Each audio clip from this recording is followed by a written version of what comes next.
Are you ready?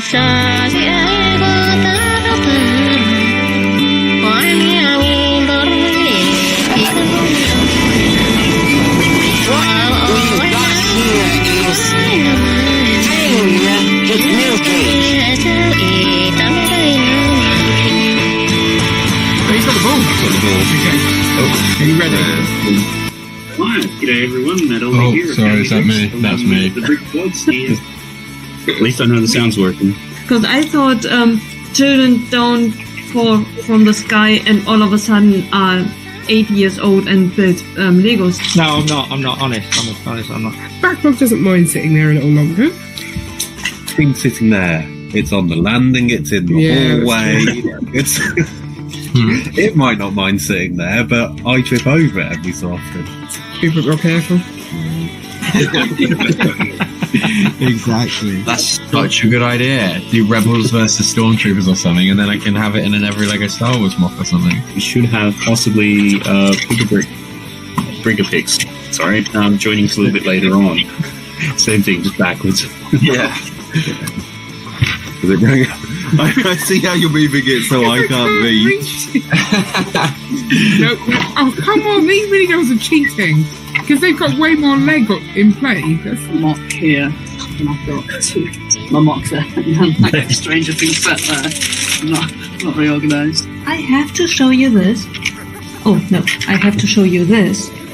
No, I have to show you this. This is what Isn't that amazing?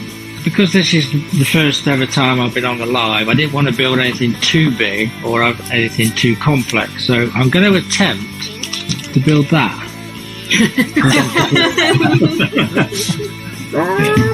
Get him some wings. he's so cool. No, I don't want to be a chicken. Don't make me a chicken.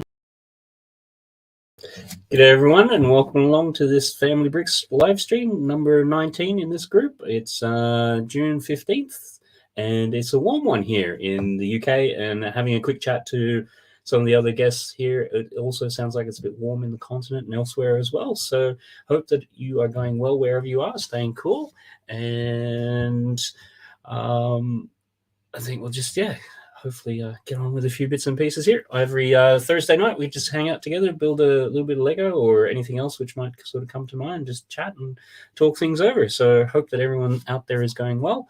Saw earlier in the chat there, he had Stud Sidious. Hope that you're going well, Stud. And he was also mentioning we've got a poll there basically looking at the question tonight is, have you built more or less anything which is not Lego, which is sort of one of the clone brands or custom brands or anything like that, just sort of seeing where people are with that, because during the week I was able to release a video on this fun hole set here, which is always an interesting name. It was provided to me again. I did one from last year.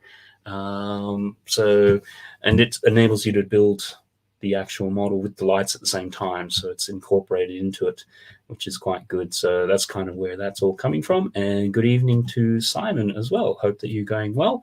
And as always, thanks to the replay gang, always putting in the extra time and the hours after the stream. So shout out to Brian's Bricks again, once again commenting on the video. So if you want to get a shout out on the next stream, then feel free to comment out below on the replay there. And as always, do the social media things, share, like, and subscribe, and just check what else is out there. Done the poll, done the chat, everything like that. Let's just do the little sponsor so you can help contribute to paying the bills and a few of the things that we do here. This video is brought to you by McCatsim Holiday Homes in Margate and Broadstairs. Great for a week's holiday or a weekend escape, being just over an hour east of London, UK. Treat yourself to amazing sunsets, a Lego wall, or great food. Visit www.macatsim.com and mention this YouTube video and we'll look after you. So with that being said, and getting all those sorts of things out of the way, I think we'll bring in our first guest. And going across to the German continent, not the German continent, the European continent, which has Germany in it. I almost feel like somebody else who's bad with geography. Welcome along to Lady McBrick. How are you going this evening? Hi there. I'm so glad that you said that, because otherwise it would sound as if I were starting to take over the world again. Like the German continent. Everyone knew it. It's a process. It's a process. It slowly comes into your mind. I think backstage I did one of my classic things of getting somebody else's name mixed up, which I always go a bit red-faced with that. So welcome to the joys of being live. Anyhow, how's your week been? And you're saying a bit earlier that it's even warm where you are. Yeah, it's about 30 degrees. I think 28, 29 degrees right now. Now going up in the next days over 29 degrees. So we are crashing 30 and above within a very short time. Yeah, and that's the one thing, like being in Australia is sort of obviously very, very warm, but the difference is that the buildings, like I would imagine Germany's much the same, that they're designed to keep heat in for most of the year. So when you get the hot days, yep, it's keeping the heat in. Right. And in Germany, it's not common, and they are more common now, but we don't have these ACs, these cooling systems. Yeah. If people have that, then they maybe have it in one room, and usually it's the bedroom. But it's very rare. Maybe in shops, but other than that, we don't. We never needed it. We used to have 2 hot days, usually in April, and then that's summer. Yeah, it's much the same. I almost feel bad sometimes when here in the UK and you've got to get out like one of those little metal spinning fans or something, because it's sort of like, Right. This just isn't right. So, Right. After a quite, at least for us, long and damp sort of winter, it's good to sort of see that we're getting some nice weather as such. So I'm just having a quick little look also in the chat there. Shout out to Monarch. Hope that you're well. I think it's been a while since we've seen you around. And we've got Nerf, big Trevor fans. Hope he's on tonight. Well, there's an outside chance we might actually have a little 50% more Trevor than normal, I guess we can put it that way. So that might actually be a nice little segue in.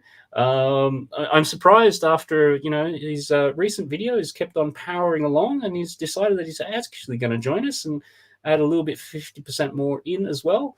So welcome along to Trevor and Mini Trevor. Tom, how are you guys going? Oh, hot. Very.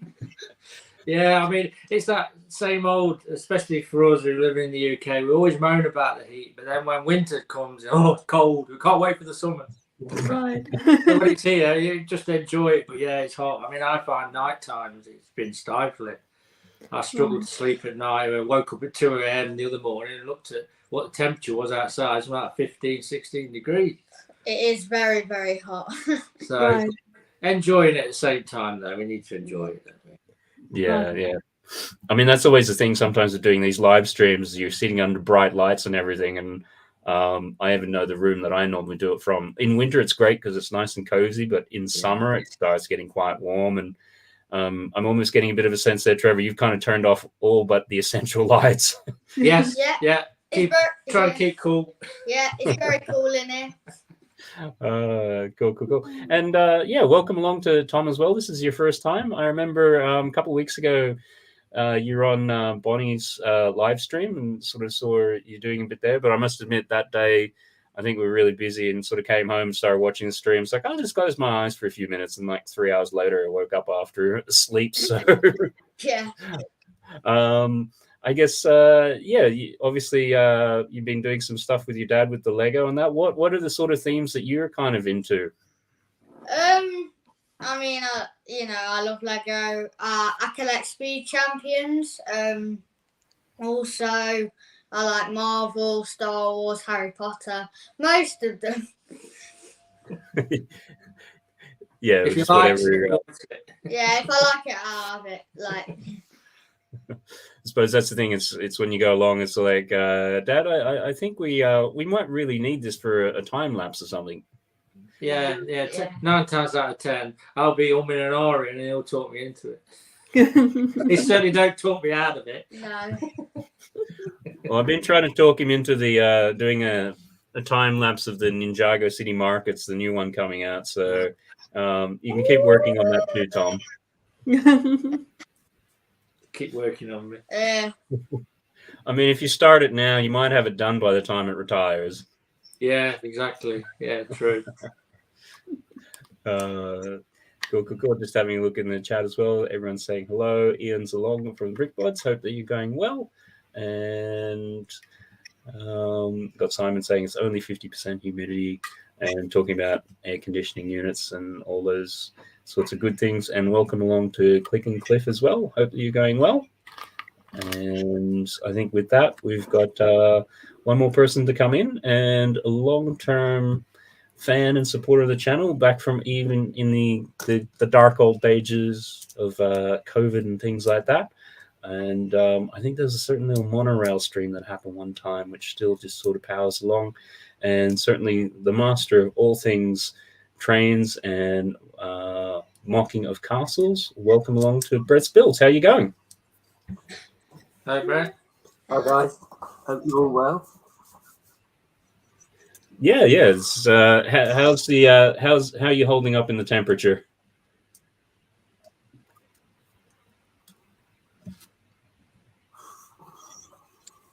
Oh, I'm not. a little USB fan there.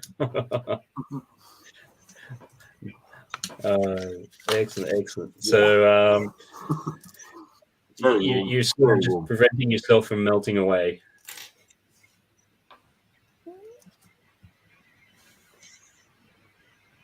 Yeah. Same as everyone else, really. And that's a bit of a different room from what we're usually accustomed to seeing you. Have you moved things around or just changed? Well, long story short, Matt, some of the children have aged since we last spoke and now have jobs. So if they get jobs, they tend to require their own bedroom. So I had to sacrifice the old Lego room. And now I'm back in this one. So, yeah. But it's cool because we are ground level. And out of all 3 tiers of the house, it's the coldest down here. So I don't mind. Yeah, it'll be nice and cool. You can always notice that as you go up a level, slightly warmer, go up another level, it's like even warmer. It's like, no, I think I'll go back down.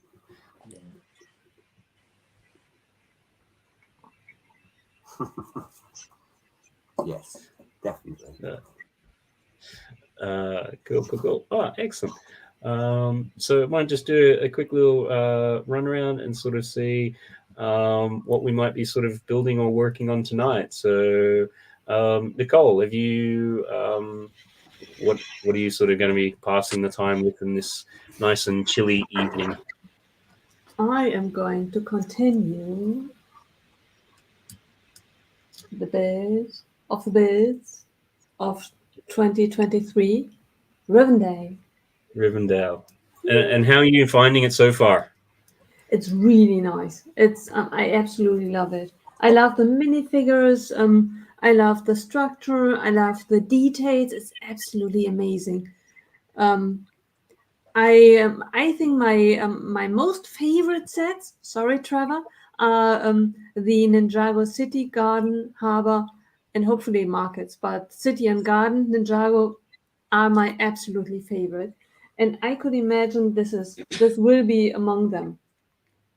Not only they will are still more diverse in building techniques and parts that are used that you usually don't use for it. The roof sections, Ninjago, absolutely amazing.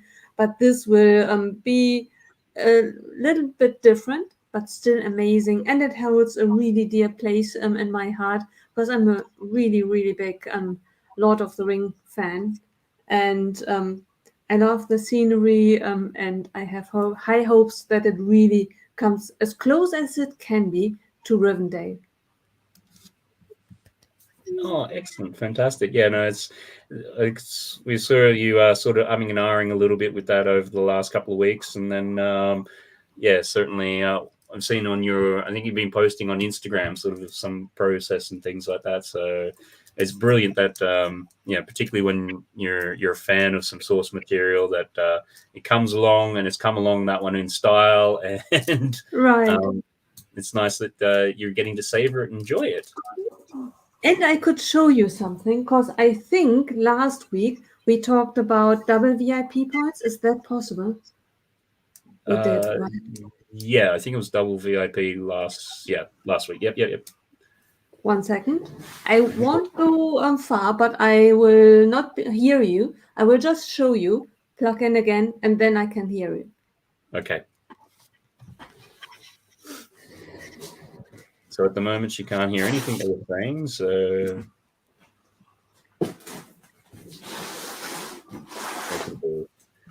we've got a nice little layout there with Studgate in the middle. Oh, the bat, the shadow bat cave box. Oh, that box is huge.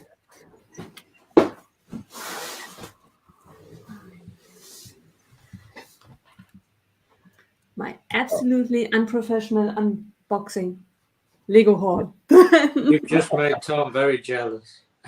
Oh, I'm so sorry. It's all right, though. It's all good. Wow. How did you get that through the door? Very difficult, with very much difficulty, but it managed. Yeah, just. And you finally got double VIP points. You did miss out. Nice one. Yeah. Nice one. I just feel sorry for everyone who I engaged in discussion, because I started with the Batcave, then I talked to people, and whenever I talk to people, I changed my mind. So, when someone told me, "Oh, Ninjago markets, they are so good, diversity and everything," I said, "Right, not Batcave. I'm going for the markets." And then I talked to Jiao, so awesome fishy, and I really was convinced. I'm going for Pac-Man. No, how could I ever doubt myself? I was going to say the last time I spoke to you on a live was that you were going to go for Pac-Man. Right. I should have bought it right then and there. Instead, I waited, and then on Saturday I sat in front of my shopping cart and I thought, should I? Shouldn't I? I went all the way through until I had to use my PayPal credentials, and I thought, no, I delete everything, and I changed it again and back and forth. And in the end, I went with the very first shopping cart choice, Batcave. I could have just bought it right away on Friday evening. I'll tell you what, that box, I can't believe how big the box is, but I've heard that is a bigger set once it's built than you actually realise, you know. That's going to be a huge set. And it definitely will. I saw a post that it is different from what I expected, because my plan is to have it up there on the top shelf, on the very, very top of the shelf. Oh, It might stick out with the car in the middle, you know, where the car's based. That's the only, I mean, the other part, either side, I think would go on your shelf. I'm not sure about the middle. Right, and the problem is that because it opens up, it's not really that strongly attached to each other, both sections. Right. If the whole weight of the front section is hovering, I'm not really sure that it holds up very, very, very long. It could be that at one point in the future, probably on the live, you will see behind me the Batcave caving in. Are you going to do a stop motion with that kit? I've never done that, so it would be yeah, I'll see you next century. Yeah. Right. Yeah, they do take a while. Definitely. Oh. Hey, and you can say sorry, Trevor, because the last time I spoke to you as well, you're an influencer. You are, Lady Bit Brick. She's an influencer because I ordered another friend set because of you. Only on your recommendation. Right, I did something naughty. Not that I ever do that, like Matt. I never send out screenshots of right. No, you just gave me an idea that this set can merge into another particular set and go even bigger. And I thought, I like that idea. But I just bought the smaller set first. Are you on Right. Yeah, the Friend's Kitchen. I went for the Friend's Kitchen because then I can buy the community tower and sit that on top. Right. So watch this space. Yeah, that's going to be amazing. Plus, I wanted some double VIP points as well. So. Right. Yeah. No, I remember getting some of those messages through from Nicole, and it's sort of like, I'm glad that I've never dipped my toe into the world of Friends, because then it's something I can just go, look, if I'm not looking at it, I'm definitely not buying it. So it's just it's something I've never really, but these particular wave of sets have really caught my eye, and I really enjoyed them. So I kind of got myself into it. And the mini dolls are something different. I remember Minark saying about the mini dolls, and he's right, they're totally unique to obviously a minifigure. And I just like it because it feels different. The sets do as well. And they're really cool. I think they're really great to build. Yeah.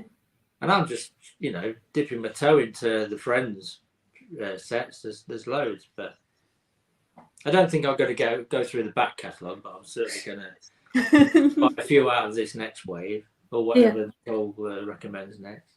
Well, that's the nice thing with them doing that sort of soft reboot that they have. You're sort of like, oh, well, I don't need to go back beyond this year because this is the newest versions of it. Yeah. They're coming out with some really nice stuff. They designed the botanical gardens really well. I'm thinking about people have, again, influenced me by sending me pictures, not naming any names, that you can modulise it and buy 2 of the sets and put them back to back and build a full botanical dome. Yeah, there's a lot of that. Right. Which I'm thinking about. And you could maybe combine it with the new set, the Zen Garden.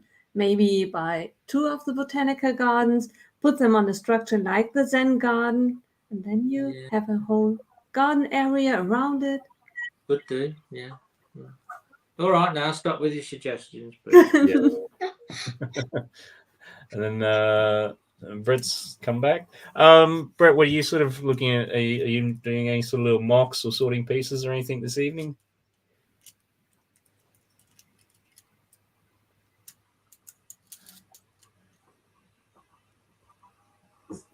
Matt, you know me too well. I'm always playing Castle. At the moment, the train is on hold, and there is a reason for that. I may have found a carpenter to build me a Lego table. Very cool. Proper. And do you have any sort of road to stop fighting over space? Because yes, my Lego room is no longer my own. My 4-year-old has come in and commandeered one of my tables. So yeah, the compromise is I have a Lego table built that way. Then he can have his own section at the bottom, and I can build the castle and everything else with help. I have to keep taking them down, putting them up. So yeah, I am doing the castle. If you want, I will say this, Matt, it's a bit of a state in here because I am in the process of sorting, tidying, moving things around. But I'll show you what there is so far. If you want to.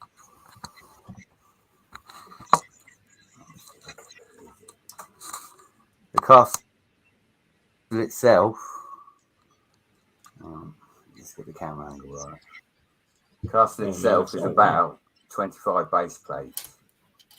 Wow. I have took it up and took it down about 14 times. I've rebuilt it 3 times, and I'm just basically playing with ideas at the moment. I've got to the point where I'm arguing with myself as a builder. So what I do is I build a little bit, and once I've built, I'll sit and look at it for a couple of hours, and if I like it, I leave it. If I don't, I take it off. And it was a lot taller. It was, I would probably say, it was probably nearly as tall as the clock. Wow. at the front, and I had to take it down and rebuild. I do apologise for the shaky camera. I'm trying to keep it as straight as I can. But yeah, the castle is very big. There's lots of castle bits inside it because, as I said, we're arguing for space. I've got a few of the bits here on my table as well. I've got the dragon, the king and queen. There's knights in the background. The new forestman, GWP. I'm very grateful for that, Mr. Elder, because as you know, I have never ever dealt with Lego Direct. I've never been to a Lego store, and I don't buy from bricks and pieces. Everything I get out in the wild, or I go on eBay for the more vintage stuff. The castle sets that, yes, we won't talk about the price of them because divorce papers get thrown around when I buy things like that. But yeah, I've got it all sorted, as you can see up there on the end table. There's just trains absolutely everywhere, but it is chaos. If this Lego room was tidy, I would be shocked. It's never tidy. I'm always moving something around, trying my best to get the most space for both of us without causing arguments. Like I say, he's only 4, Mr. Elder, but he's commandeered room, and yeah, he's trained mad. All he wants to do is for me to build trains, and we need more space. Carpenter.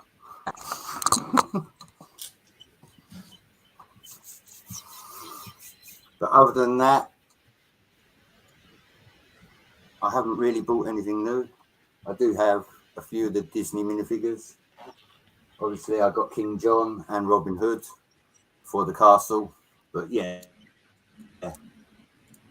everything I've been buying is older, not newer. Yeah, no, it's the. I think as Monarch was saying, the castle looks awesome. It looks fantastic. I mean, I'm seeing different iterations of you doing it over the years, and that certainly seems to be one of the more. How would you describe it? I wouldn't say solid, but it looks, like you've really thought about it and really put the time and effort into it. So.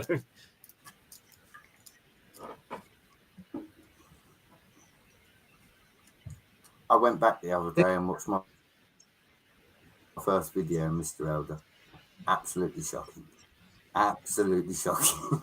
But yes, I have come quite a long way in the building. The trains are next, hopefully. Once I get the castle right, once the table's built, then I want progress for the trains. And rather than just have the loops, I actually want to have them going up and coming down. Wow. But again, it's real Lego problems. We all want more space, and we can't have it. Right. Brett, you say about your video, your first video, you say it's about shocking. I wouldn't look at it like that. It's the foundation. It's the very video that you uploaded that brought you into YouTube. So I'd be proud of it because everything you've done, you built from then. Well, this is it. This is it. I came into YouTube an amateur, and now I've got so many friends that I call family because they just are family. Yeah. I can't talk to the wife of any one of my friends anytime, day or night, in any country.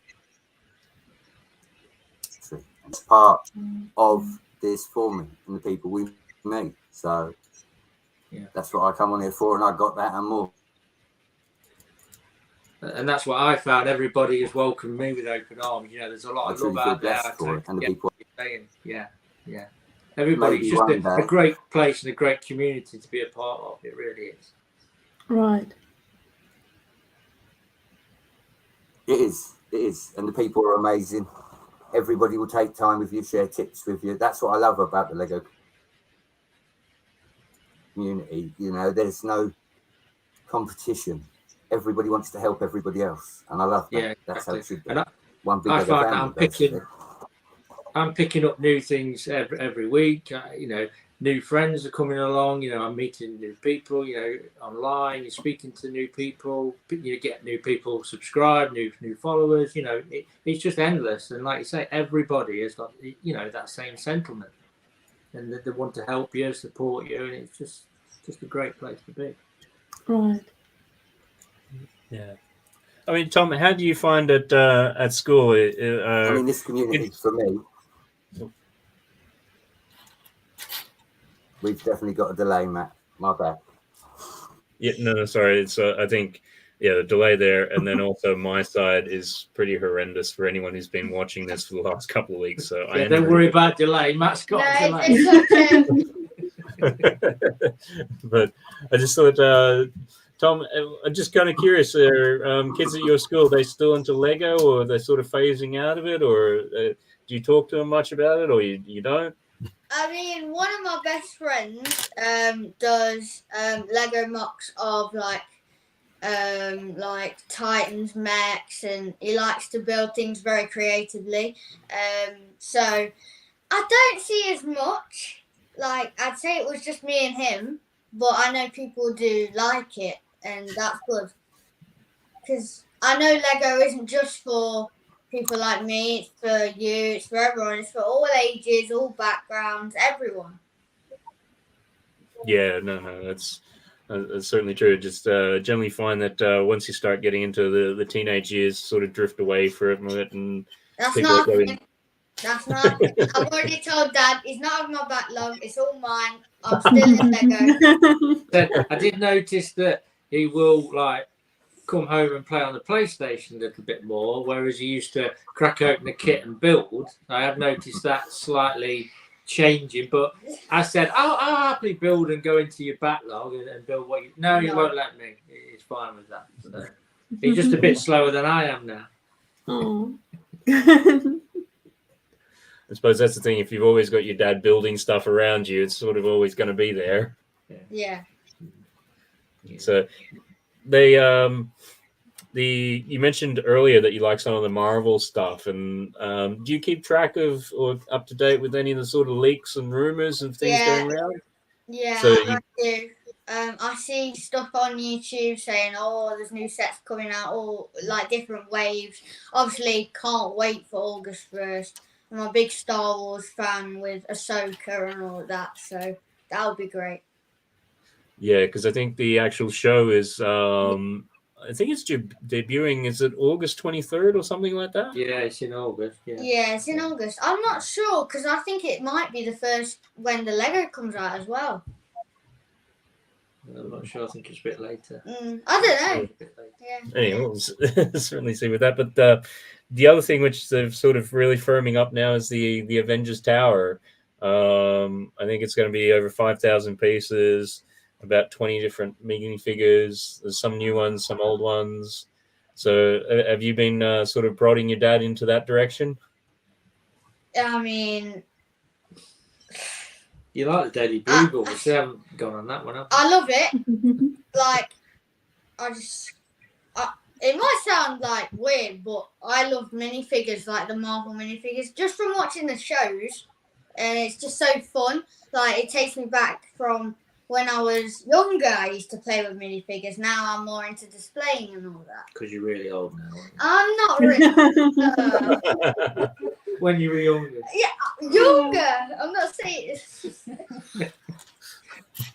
No, but it looks amazing, and I can't wait. Maybe I get it, but if it does, goodbye bank account.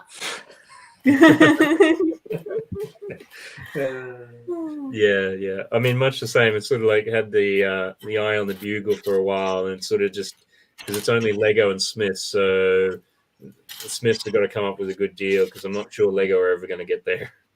No, I'm saying, yeah. I remember wanting it for, I think, last Christmas. Yeah. And then they put the prices up, like, just before, and I was like, no. It's when all the prices went shot through the roof, and I was generally going to think about getting it for him, but then I thought, no, it went silly. Silly money. Yeah. But I could get more sets like Harry Potter than just trying to get the one set for him. Yeah, no, it's and that's the thing I struggle with sometimes these days. You can see something which is on sale, and you're like, oh yeah, that's 25-30% off or something like that, and then you go and see the price. It's like, wait a minute, that's the original launch retail price. It's like, yeah, you're not making a saving, are you? It's Silly. So, Yeah. no. But It's like I do like Ninjago garden set, and again it's in Smiths, but it's still nearly £300. So, but if But it's ever a it lot did come of, on, if ever Nicole, I will say this: if ever it did come on a decent price in the sale, then I would seriously think about it. it's just what would be your number? I don't know. I'll have to see.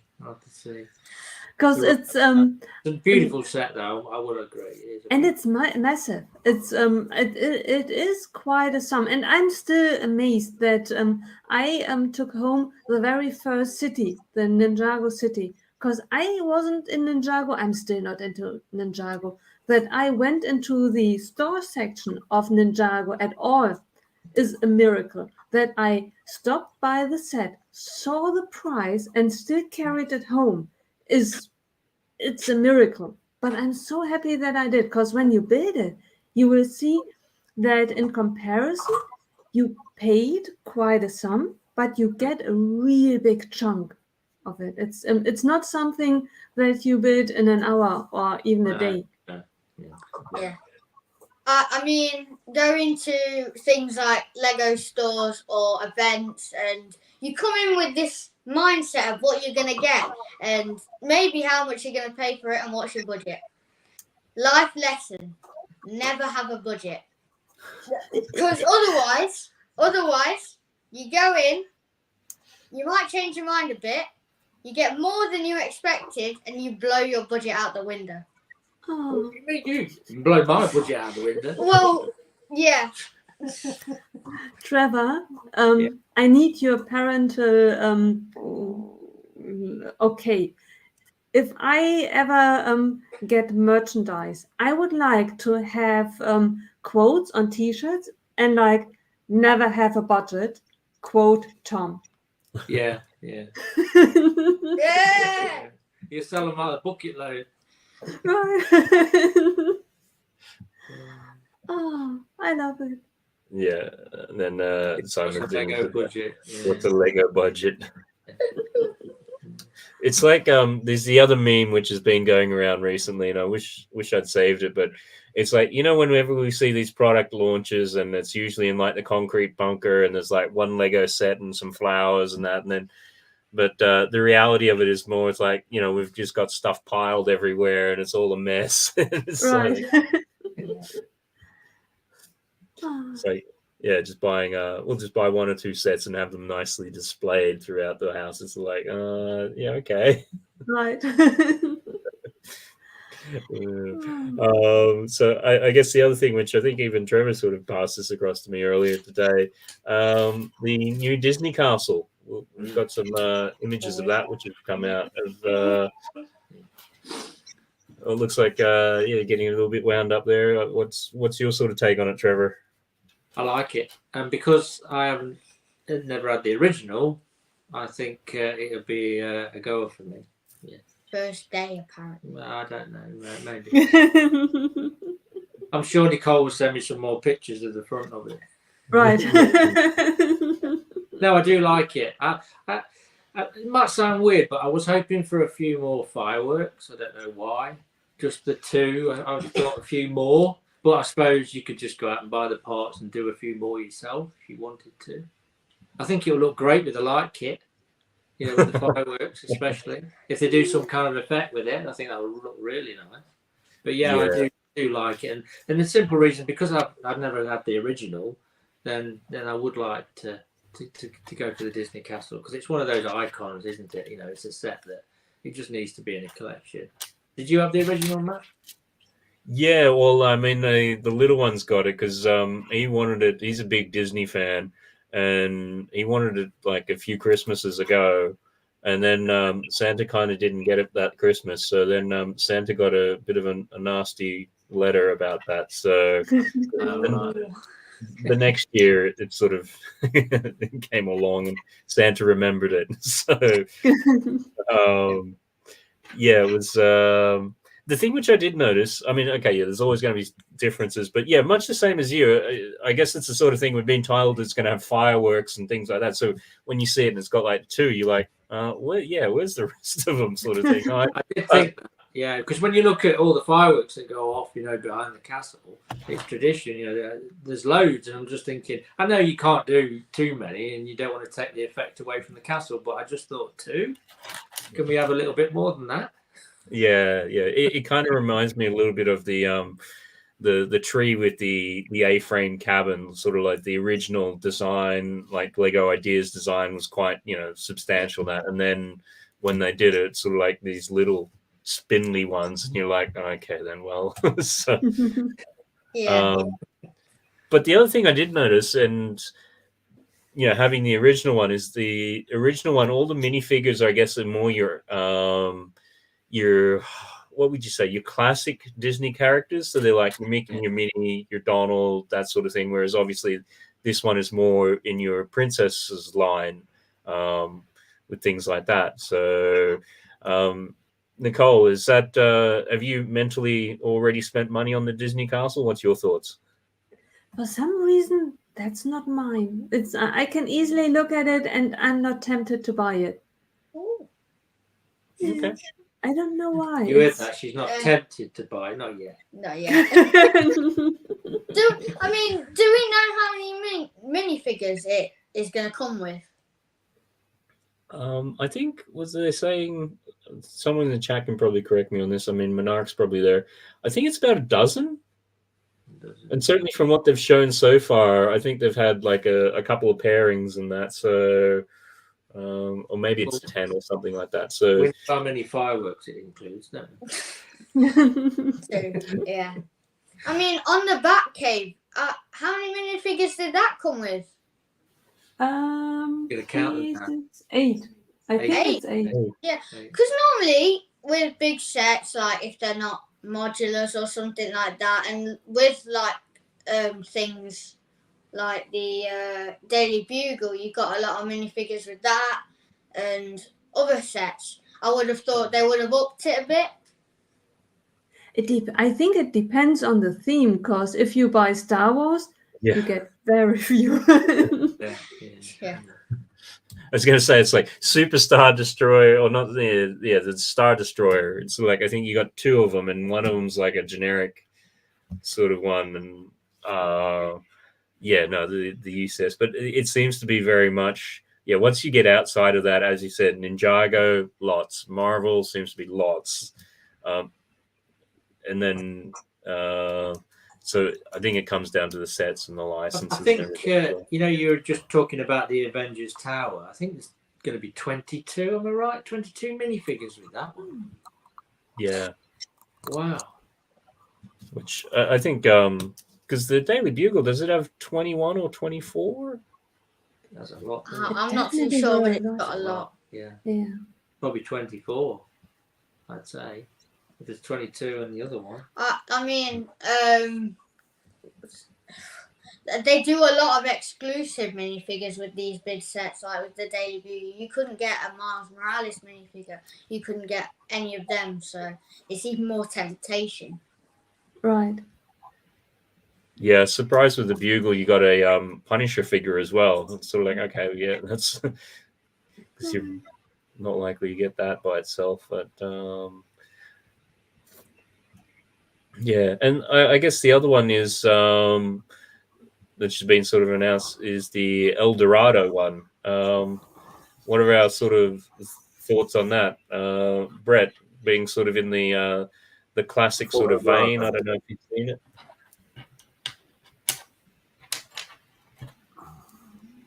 I like it, but I don't like that they haven't brought back the raised base plate. That is my only complaint.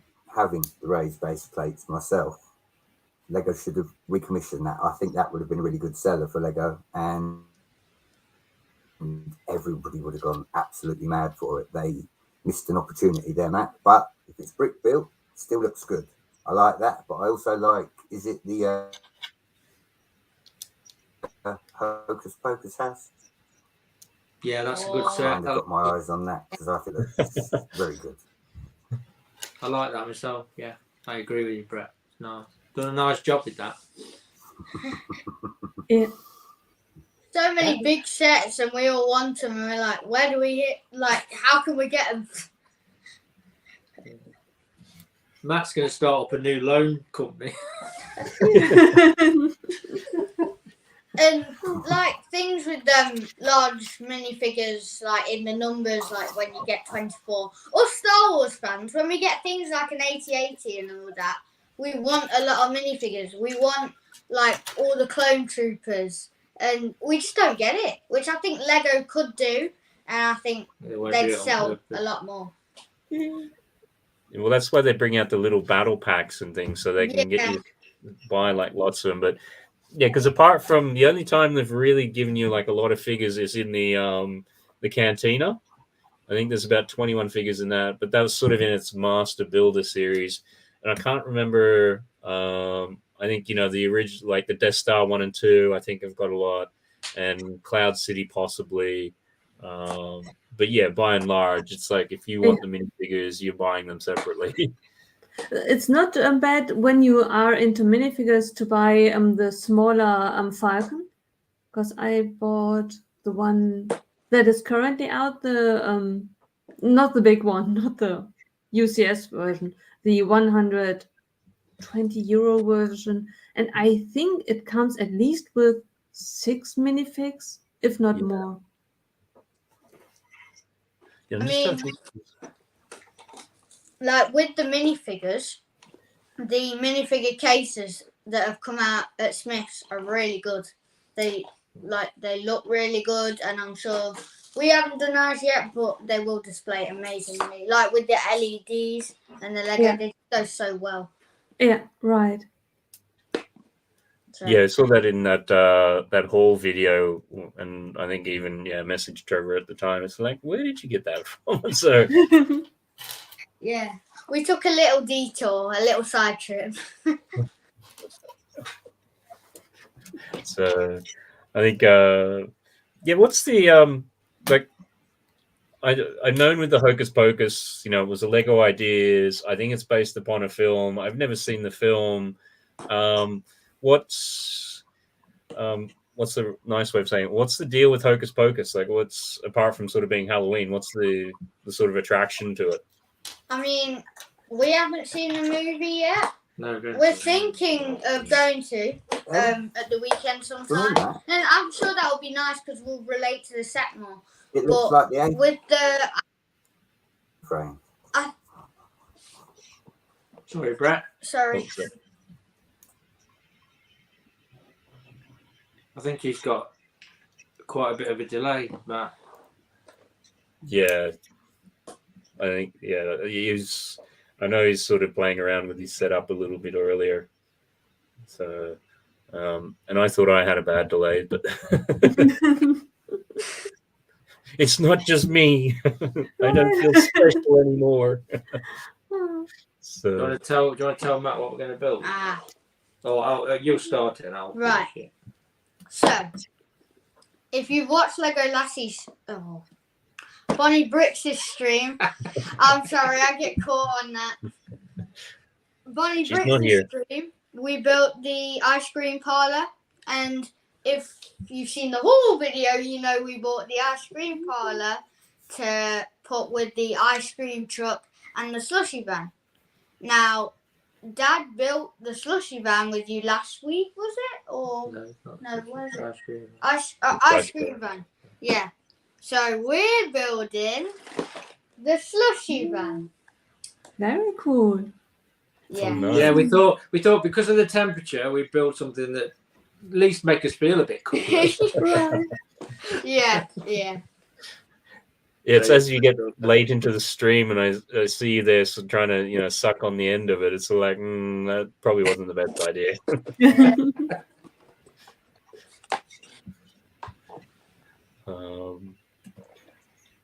This sort of thing there. Simon's saying about 12 minifigures in the new one. That sounds about right. And Ian, Hocus Pocus is a good film because the first film Was that like in the early 90s or something? Like I didn't think it was recent, but I just remember it as a brand, but yeah, no. So,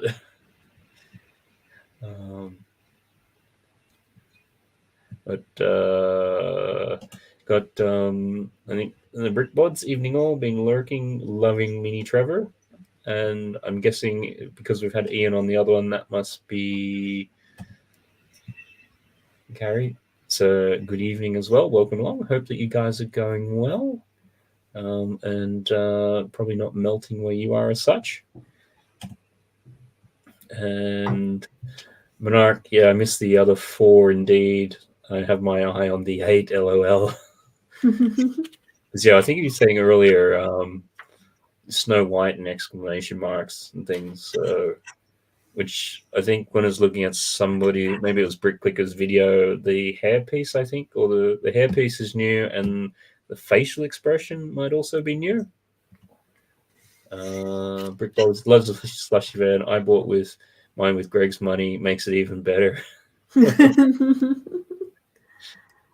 Yeah, I remember the original, like one of the ice cream vans from a couple of years ago. It had only just came out, and at one of the London AFOL meetings, part of the challenge night was we just got a whole bunch of bricks, and we didn't know what the set was or anything like that, and we had to then, from what was there, try to build as close as possible to a set that we'd never seen, and it happened to be that ice cream one. Yeah. So, and we slowly picked it together because, you know, obviously if you got wheels, I think they did have the sticker sheet, so at least you could sort of see that. But then it's really difficult then when you've got limited parts, and particularly with, I think, the window slides, trying to figure out how all of that went together. So it's an interesting challenge, but it's certainly one which I remember probably for all the wrong reasons. Because do you have that one in your sort of city, Nicole? A luck with challenges like that? No, sorry, the ice cream van from a couple of years ago. Oh yes, I have that. Yeah, it's in the zipper bag with all of my other vans. You realize after a while that you buy all these vans, pizza van, I have a burger van, and then you buy another ice cream truck, and then you take a look at your city, which is not as big as you want it to be. And yeah, now many of my vans are in zipper bags. But it was a really, really good one. You've also got to consider all those mobile food licenses, haven't you? Right. Very true. So I've just noticed something that's really cool and cute. The minifigure, well, you get 2 minifigures, but my favourite is this little penguin guy. I don't know if you can quite see him. Yeah. He's with a slushie, and he looks quite cool. Oh, nice. Yeah, I think he comes into shadow when you put him that close to the camera. So yeah. And then we have this little girl getting a slushie. So as well. Oh, you keep saying slushy like that. I actually feel like one. So it's like, it'd be great to have one now. I know. Oh, Dad, don't tempt me. Can you get that on like Deliveroo or Just Eats or something? I'd like a slushy from the I bet you could. I don't know. I bet you could. Never tried. Probably cost you about £15 or something. Yeah. What was I saying? Ian, wasn't it the 30th anniversary last year? Hocus Pocus? It possibly could have been. So that would, yeah. That's why I'm probably thinking early 90s or something. Simon's saying, rumor only. I'm not sure how many figs. That must be about the figures for the castle. Mini doll and minifig princesses. I suppose, yeah, it's you could pair them up and so like here's Snow White as a mini doll, here's Snow White as a minifigure princess. So Simon hoping for all the new ones. Will you get the castle monarch? And a shout out to KO. Good to see you along. Hope that you're going well as well. I'd love it. The price will decide that for me. Yeah, that's always an interesting one. I mean, that's the interesting thing with the Disney Castle as well. At least the last couple of years, because it was also sold in the Disney shop, which used to be physical but mostly online. Whenever they go into Black Friday, they normally had about a 25% sale. So you could generally get like, the Disney Castle and other Disney sets at least at a discount. And Nicole, I think Simon has solved the your space issue, so Right. you can give him credit later. Yeah, right. And I like his idea. Maybe venture with the city into other rooms, and then I don't know. Should I drill a hole into the wall so that the train maybe can move from room to room? My landlord wouldn't mind, right?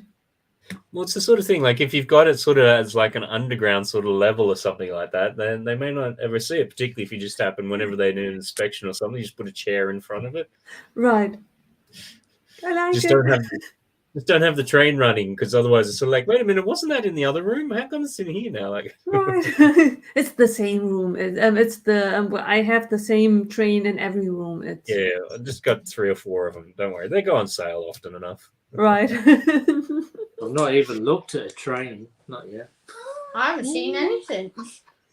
You know, Matt. You asked me. I think it was when I first came on one of your live streams. You said, "How are you doing for room?" You know, when we were having a conversation about room, and I said, "I'm doing okay." And you said, "Oh yeah, give him 6 months. He'll be looking at." And I already have. I've bought another bookshelf.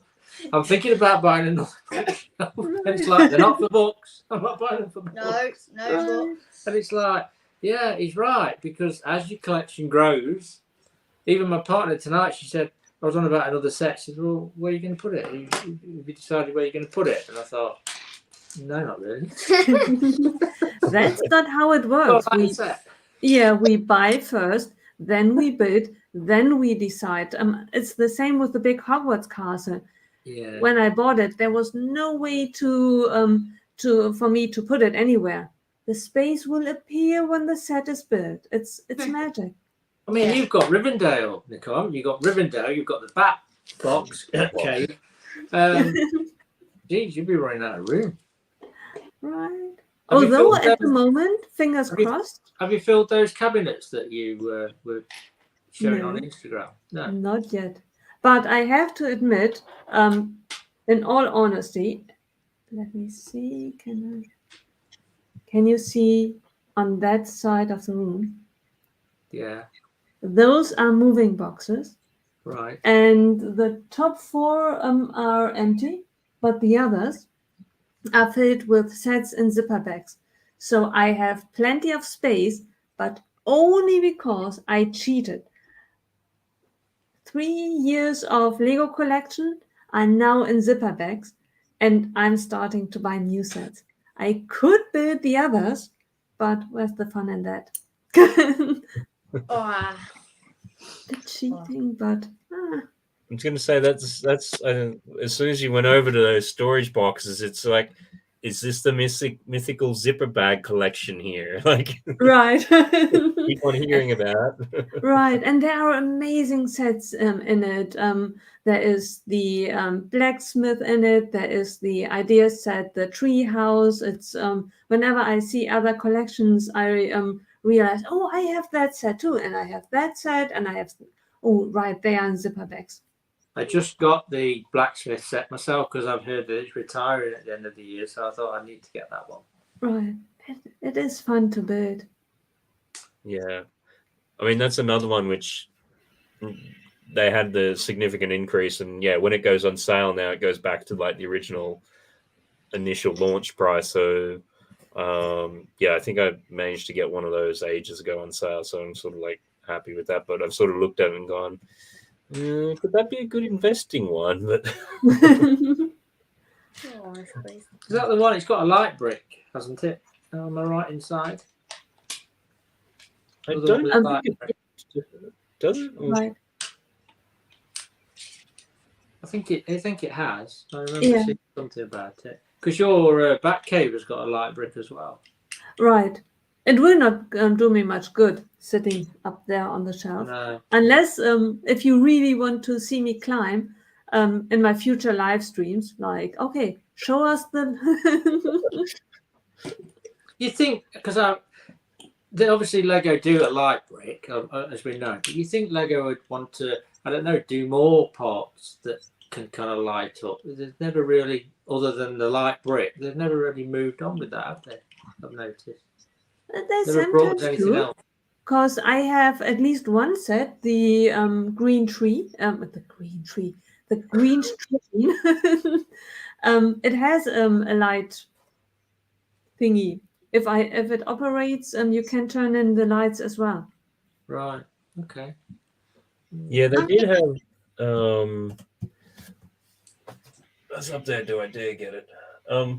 The older style Technic, before they did the latest power, I always get the names confused. Is it Power Functions? Or yeah, Powered Up. So I think it was the Powered Functions, which was before it. You could basically get a set of headlights, which was a set of lights. So you just plug that into a battery box, and I mean, a lot of the times they'd use it in the Technic big trucks and cars and things like that. I'm just trying to think before that. Certainly when I was a kid, when they had different Technic things, they had in the trains, they had, in particular, I can remember you'd have a light which was then connected up to sort of like the battery box or the 12-volt power systems. It is an interesting one, because there's certainly when Bonnie's Bricks had a power out the other day, and she managed to basically go and turn all of her light kits on so she could see, because they didn't have power. But I mean, I find like the light kits, they're fun to. I wouldn't say they're fun to put in, but I think Trevor said it, once you turn it on, all the grief that you had from putting them in there, it makes it worth it. Yeah. But then it's sort of like you turn it on, and you might turn it on occasionally after that, but it sort of just sits there, and I'm not sure the lights get used too much. I mean, how do you find your sets that you put lights into, Trevor? Have you sort of been turning them on all the time, or what? Yeah, you're right on that one. Yeah. I built the lighthouse, but because I built a display case for it as well, and it's at the top of the stairs, I very rarely have it on, to be fair. It seemed to be a novelty thing. I was always switching it on, but now, no, not very often. Maybe a couple of times in the winter when it's dark. It's nice at the top of the stairs, but I don't tend to use my light kits as much as probably what I should, really, because I've got one for the parish. When they did the architecture sets, my partner bought one for Christmas, and it was the first time I'd sort of stepped into the world of lighting kits for Lego, and I looked at it and I thought, how am I going to do this? Because architecture is so small anyway, the details in the buildings. How are you going to hide all the cables and everything? Right. But I eventually did it, and like Matt just said, it's better. It's probably more stressful installing them than it is just to flick that switch and think, wow, that looks brilliant. But Yeah. no, again, you've got to look at whether, if you've got several kits in a cabinet, whether you need USB hubs more than batteries, because you're just going to get through batteries. There's different ways of powering them, isn't there? Because they're all USB now. Yeah. So that's something else to look into. It would be amazing, especially when you build a city. Cities to light up is amazing, because that's when it comes into its own. Yeah, I agree. Yeah. Right. The Because only thing is, right. I always love the look of it, and I would love if my city were lit up. The only thing is that if I wanted to do it, I would prefer that everything would be connected, so that I only had to switch one light on and everything lights on. It lights up. It's because I don't want to go from set to set and change batteries all the time. Yeah. That's where a USB hub would come in, because you'd plug, say, 4 or 5 sets into this hub, plug that into your main power supply, and you just have one switch where you could plug that into, say, a smart socket, and control Right. that through, Google or another. I'm not going to say it because I'll set everybody else's off. You know what I mean? You control it with the power of your voice there.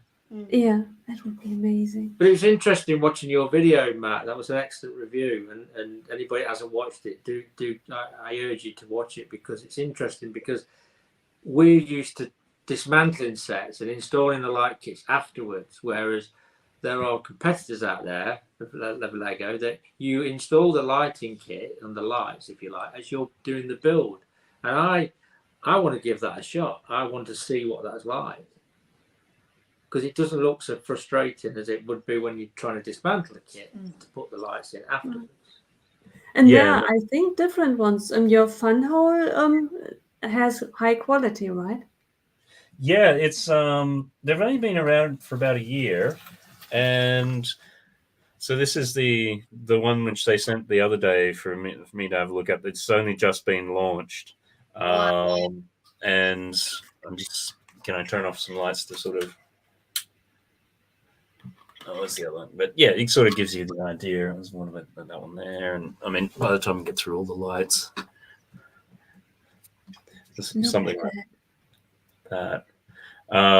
So yeah, I guess Nicole, if you might not have seen it, but this has got a bit over 2,000 pieces in a light kit. Just take a rough guess as to how much you think it would retail for.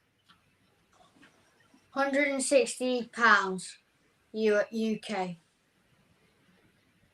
Yeah, it's this is going to be about they're telling me 120 or 119 pounds. So, but it's as like what you sort of said, Trevor, because it's designed with lights in mind by the same manufacturer. Then as you're going through, it's not as frustrating, and they can obviously in the design process tweak things to make sure that the wires run in the right ways, or it's nice. And then they've got some special pieces with your normal plates, but the undersides have got little grooves to allow wires to run through them. That's brilliant. Yeah. So, I mean, you probably know, Trevor, when you're going through and you're putting wires through different places and you're putting, the plates on top of them, you're either getting them in between two plates and sort of clamping them, or when you push down on it, same sort of thing. So I'll just come off that. So it's a bit of a different experience. And the thing I would say with the fun hole stuff is, apart from the name, which always gets me each time, every time I say it, it's like, oh,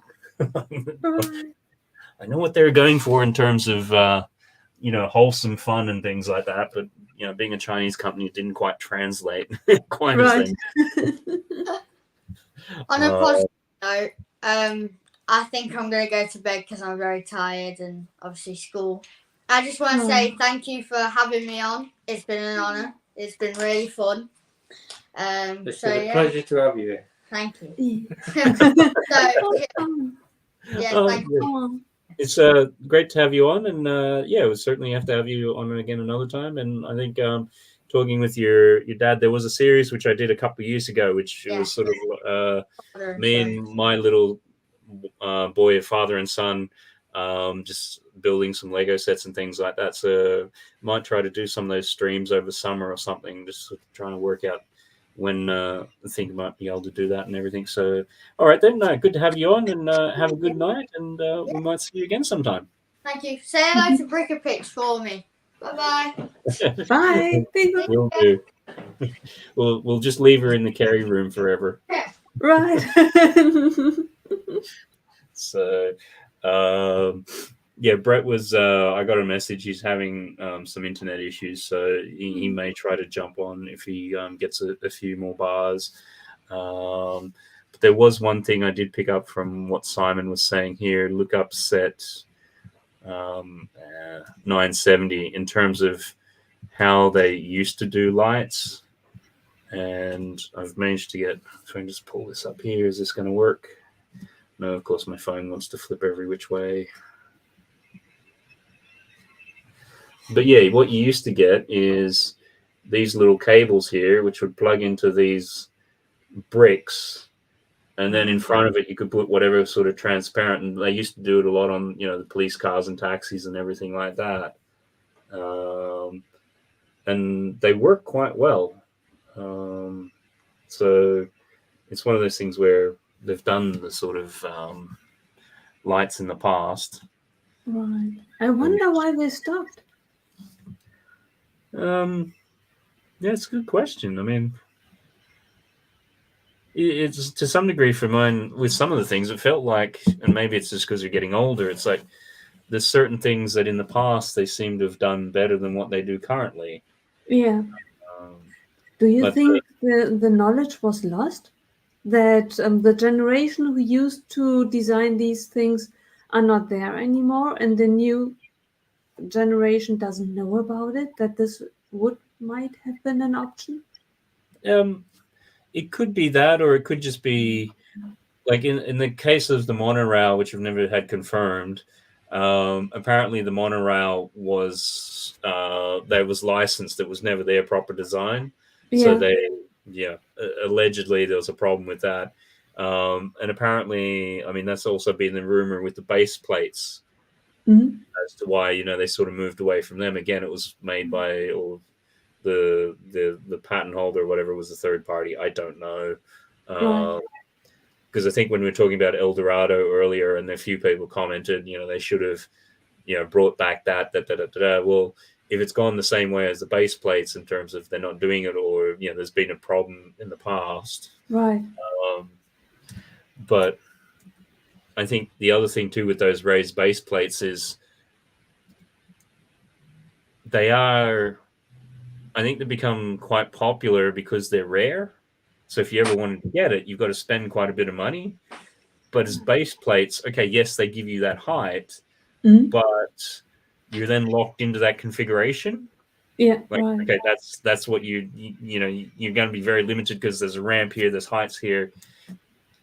And I think when you look at that new El Dorado set, it almost seems like you can open it up and you can move it around and things.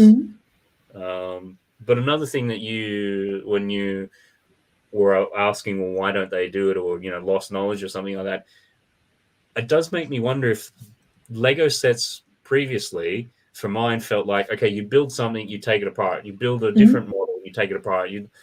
I don't get that sense anymore with Lego. It's sort of like a combination of when you've got that many pieces, like once you've gone through and you spent your 16, 20 hours building Rivendell, are you going to take it apart and do model B if there was a model B? Yeah. I wonder what started it. Who's the egg and who's the hen?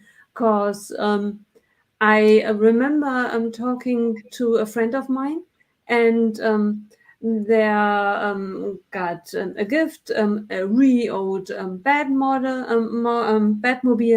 and the son got the Batmobile, and the plan was not to take it apart. The son took it apart and used the pieces, never to be restored again, because you know how it is when you put bricks and pieces into your loose bricks collection.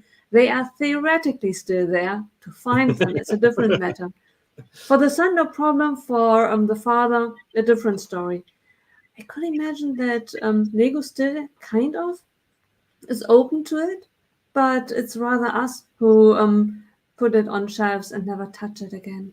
Well, look at all the 3-in-1 sets. How many people will buy a couple more sets because they don't want to take apart the main build to build the other two?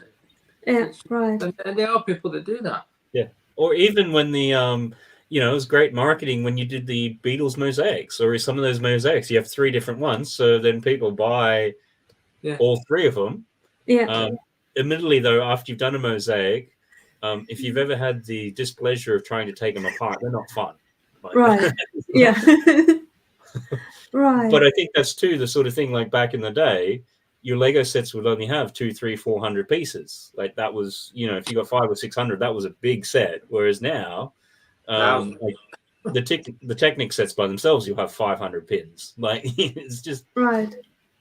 And I think Ian's mentioned something interesting here.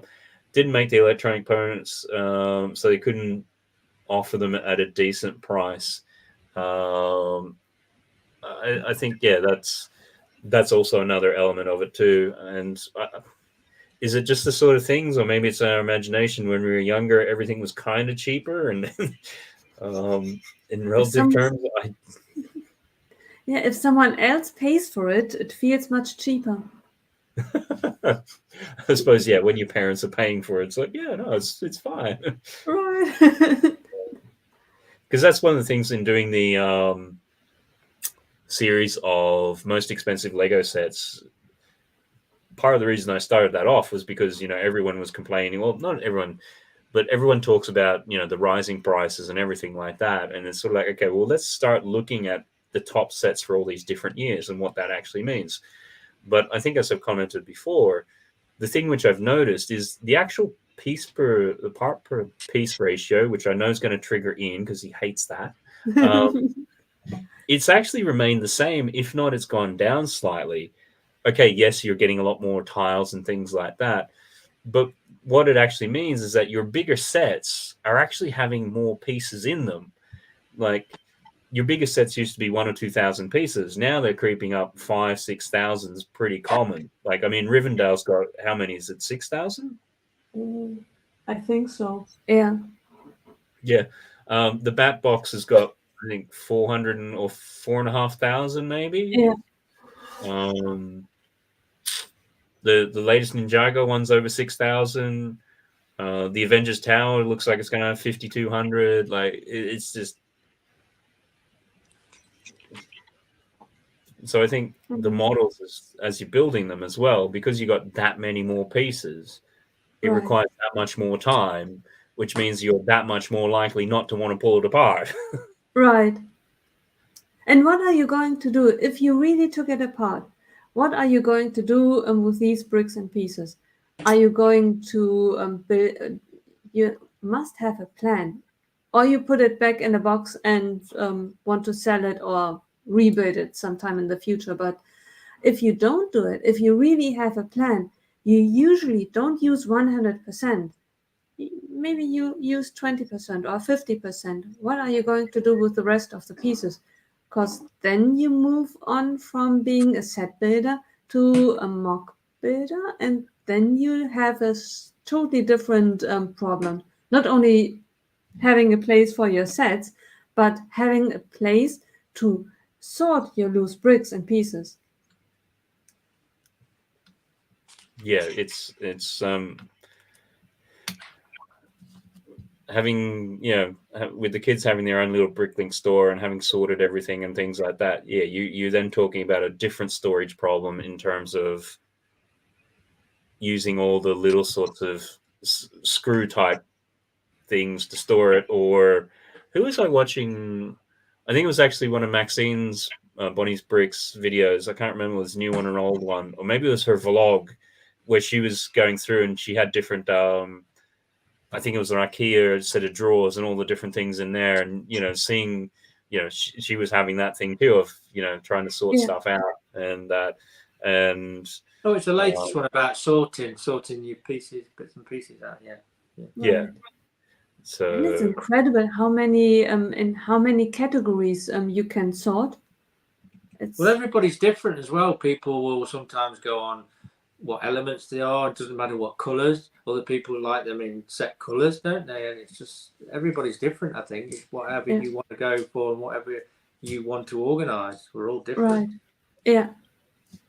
Yeah, because even originally we had it sort of sorted. So, and this was something we found with the kids, because when they're younger, you're getting like the models and things like that. And it wasn't so much that they'd be taking them apart, but they'd be a bit more precious about them. And if they did get smashed up, they kind of all ended up just in a box anyhow. But when I then had my like old Lego, like literally just a box of bricks, as something separate, they would then just go through and they would freeform and build stuff all the time, and they'd just be into it. And it's sort of like, okay, well, you've got all these proper like models of trucks and things like that, but no, they're much more content to be sitting there building like a car out of like 2x4 bricks and things like that.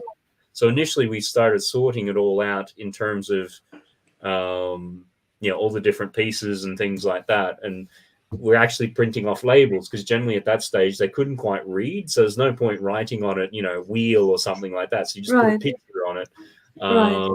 So that was kind of the initial storage. But then as we're starting to do more mocks and things for forests and trees and stuff like that, then I've sort of gone, okay, these are kind of like all green leaf pieces and, those sorts of types of stems and like carrot shoots and whatever. So then, it becomes what you're actually doing will then kind of dictate the method that you're sorting, if that makes sense. Right. I decided now to sort on different levels.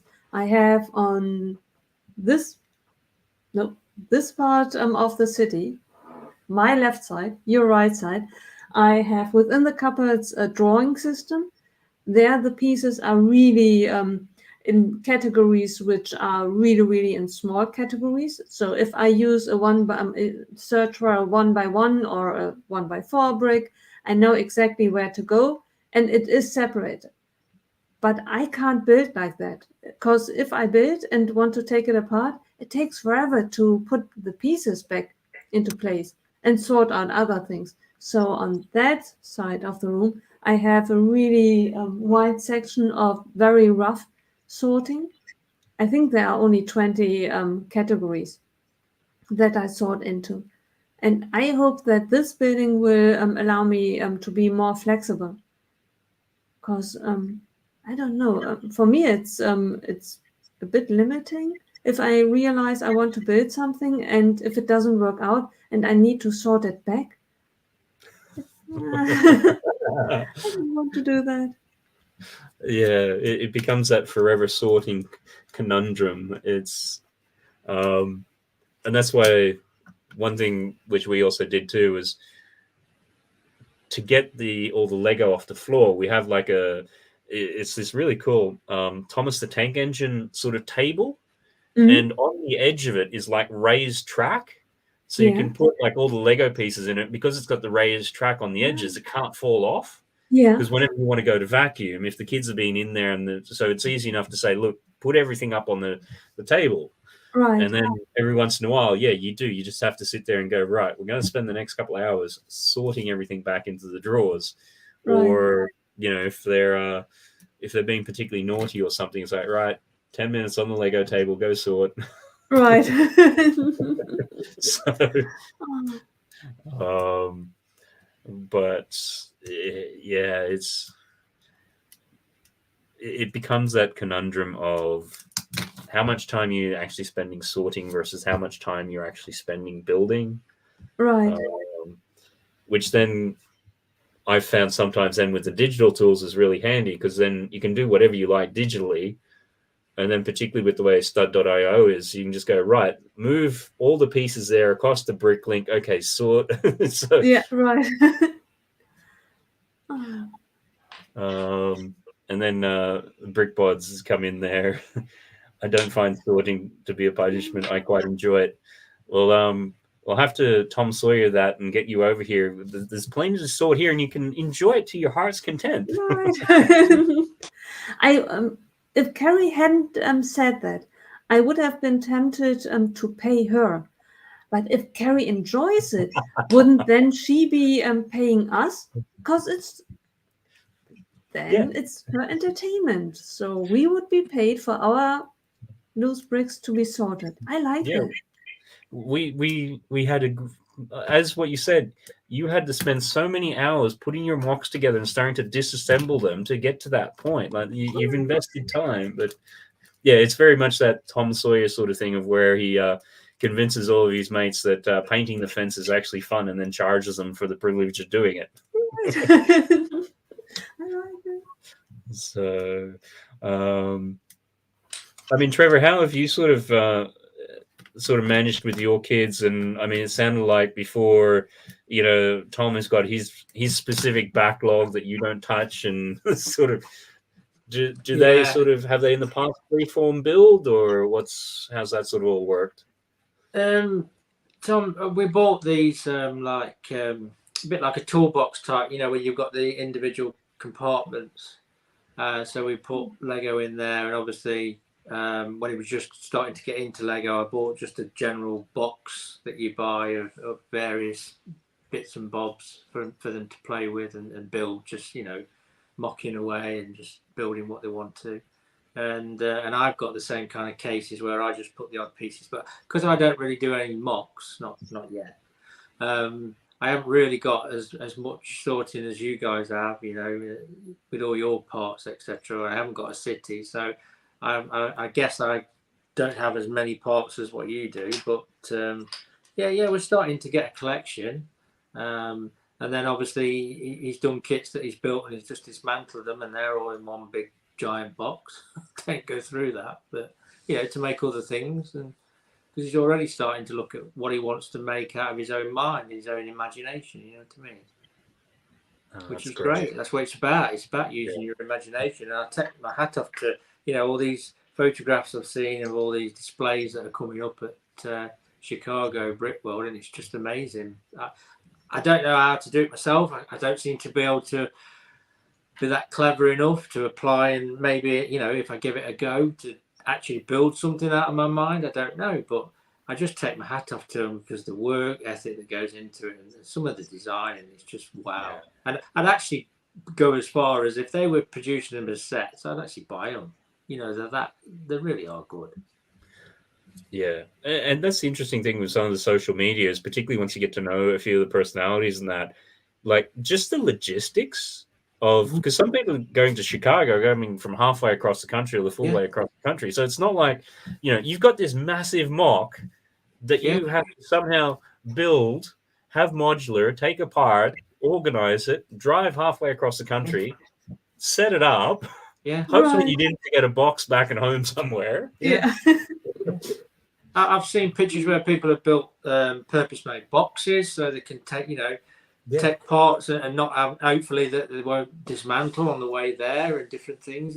The work that goes into it, I just take my hat off to everybody involved, you know, especially with mocks. It's just amazing. You know, credit to everybody that does them. You know, I mean, look at that one Monarch did at that festival recently. You know, and all the tables around him and all the beautiful designs. It's like, wow, it just blows my mind. And that's one of the reasons why I'd like to go to, especially take Tom with me, to Bricktastic next year, because we haven't been to a convention. You know, that'll be a new experience for us both. So I'm really looking forward to doing something like that next year. Plus, if you can meet people that you've already met on YouTube, that's even better. Right. Yeah, no, it certainly helps out. And because that's the thing I found with a lot of the mocks, and for some reason why I kind of like YouTube, because you can go through and you can build them and everything like that, and you don't have to worry about the logistics of trying to get it to a show. Because I think if you're doing that, the way that you build it becomes very different, because you do have to modularize it or have it in such a way that it can be taken apart. Whereas if you're doing it in your own home, and you film a video of it or do whatever you need to, that's one less concern and worrying about parts and things. And then Monarchs sort of also come in, and conventions another way to hang out in real life with friends, see Lego as well, and then have great stories about the Gregor bus and all those sorts of things.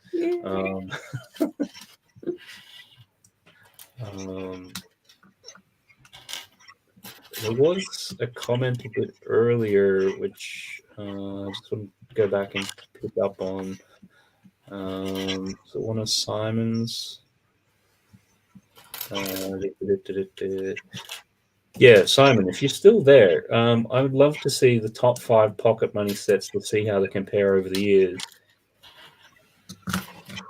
Just on that, because I remember, I think I watched Barry or Baz's one of his videos from a while ago, and he was talking about pocket money sets. Now, is that just sort of a colloquial term that you've sort of used for it, you know, just sort of like little cheap sets, or because it's a very interesting idea. I'd just be curious to know how you could keep them consistent over the years to be able to compare them. You see, I'd go something like that as a pocket money set. That to me is a pocket money set. Yeah, no, I certainly can see that. It's sort of like, how would you define that though, so that you can sort of somewhat fairly compare them, sort of like year to year, if you know what I mean?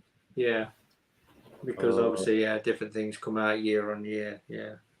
Yeah, and then Simon sort of said, cheap sets you could buy with pocket money, so maybe the smallest sets. Okay, yeah, because it's interesting. In doing my sort of series, I am trying to get all the way back to 1958, which once you get to about the mid 90s, pricing data starts becoming a little bit more challenging because from the mid 90s, they obviously started doing everything online, so it's relatively easy figuring out what retail price was. Going back into the 90s and the 80s and part of the 70s, I can pull the information out. Like I've been getting online and going into the old like Argos catalogs and Sears catalogs and things to see what the actual prices were. But it's once you go before that, like even trying to find out in the first like 58, 59, 1960, how many sets were actually released in those years and what exactly they were is actually surprisingly challenging. You can get a couple, Right. but so a bit of a segue. But in terms of trying to figure out what would be comparing year on year some of the cheaper sets, because certainly, in the last 10 years, we've seen an explosion in the really expensive top end, lots of pieces sets. And certainly pre-1977, having minifigures as what we know them were obviously didn't exist.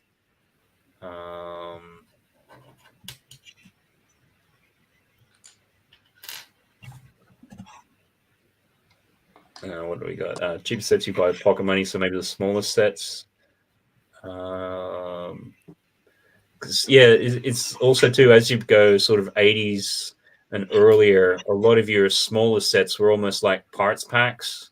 Like you get a set which might have 5 lots of 1x2s, 5 lots of 1x4s. It might be in 3 different colors or something, like a white and a yellow and a black or something like this. Some interesting ones. Do children nowadays have more money than what they used to have?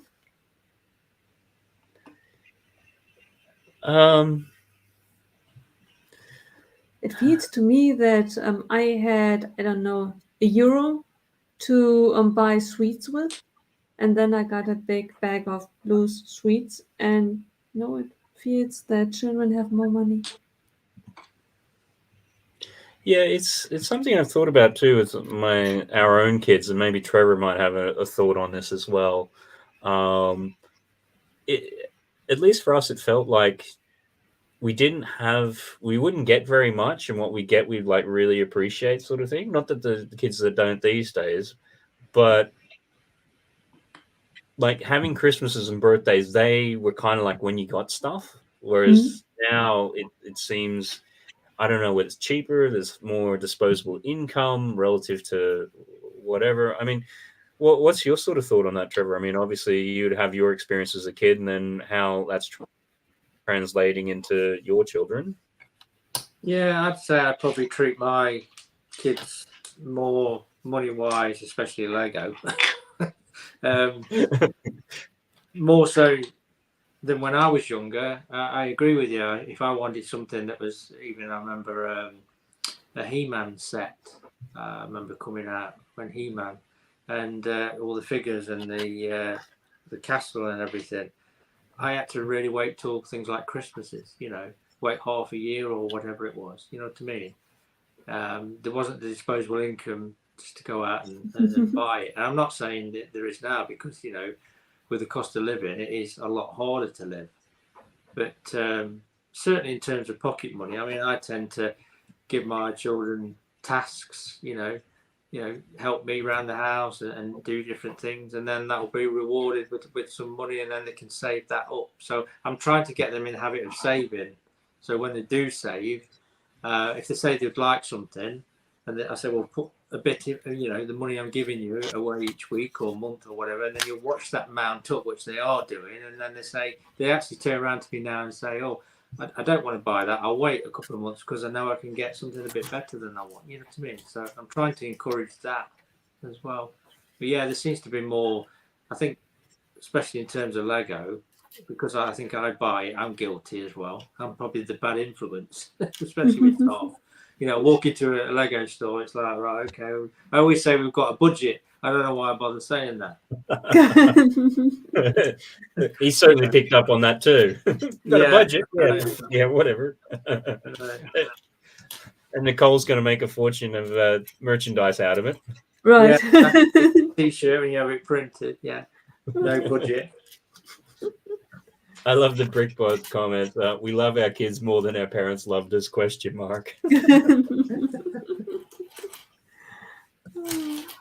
Yeah, it's certainly. I find with my kids when we go to the Lego store, because we're always looking for the cheap deals and everything like that. Like why pay 25-30% more if you can wait some in these cases a month later and they'll be on sale in Amazon Germany or something. So you kind of go into the Lego store, and the experience for them half the times they don't want to go because it's like, well, we know we're not going to get anything. Like the closest we can do is point out sets we might want in the future someday. Special. But no, just where they have to, they do their little Bricklink store, and yeah, I think it's very much the same as what you're saying, Trevor, is that it's sort of like, okay, well, you've got a certain amount of money that you've made out of your store. So spend that how you want to. And I find they do that a lot more in terms of actually, no, I don't really want that as much. I'll save this and get something, different, as opposed to, just going, oh yeah, I want that because I said I've wanted it. Yeah. I've been in Smith Toys with Tom, and especially, and all the sets there, you think he'd pick something, and he'll ask me when such and such coming out, or, the new sets that are coming out in the next couple of months. He'll say, no, I'll wait, I'll put it towards something that I'd really want. He doesn't just buy sets for the sake of it, you know what I mean? And it does teach them that, if they can save, they can buy a bigger set or whatever. Yeah. And I think this is something that Monarchs, I don't buy day one hardly ever now. You save by being patient and build some older sets in your backlog. Yeah, it's very rare. I mean, the only time I personally buy the day one is if there is a decent GWP or something like that, something unique. Okay, yes, it's marketing, it's working, it's hooking us in.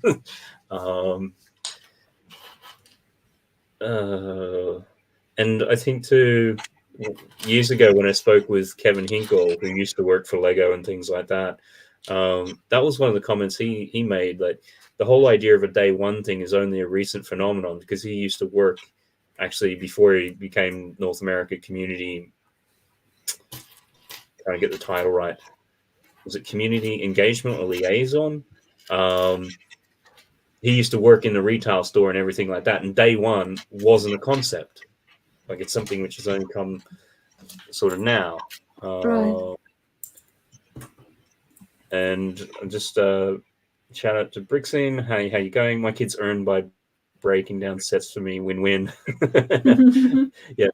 Because but it's really a strange concept. I think I can remember that when the Harry Potter books came out, it was really, really strange that people stayed overnight, slept in front of the bookstore. It's not as if you only were able to buy it at midnight and then for years not. You could have just waited till 10 a.m. for the shops to open. No. Had to be at midnight, and it's so strange. Do you think that the internet's somewhat to blame for that? Because it's sort of, the one thing which, okay, you've had social media from Facebook 2007 kind of onwards. Okay, yes, it was a bit before that. But what we've seen, it feels like in the last 10 years in particular, like nerd culture has sort of come together more at the forefront and together. And it's, okay, originally with the internet, it's a whole bunch of message boards and all the rest of it. But it was a matter that once you really got that connectivity that people could then really start to find out when stuff was being released. Because beforehand, if you didn't specifically know about something, like, you know, as a traditional, I read it in a magazine, it was a preview, or it happened to be something which was on the TV in terms of a news program, like, Right. how did you find out this stuff? And how could you spread the word on it? Because if you would sit in a room on your own, would it really make a difference whether you buy it on the 1st of June or on the 10th? If you don't tell anyone that you bought it right away and build it, what difference does it make? Yeah.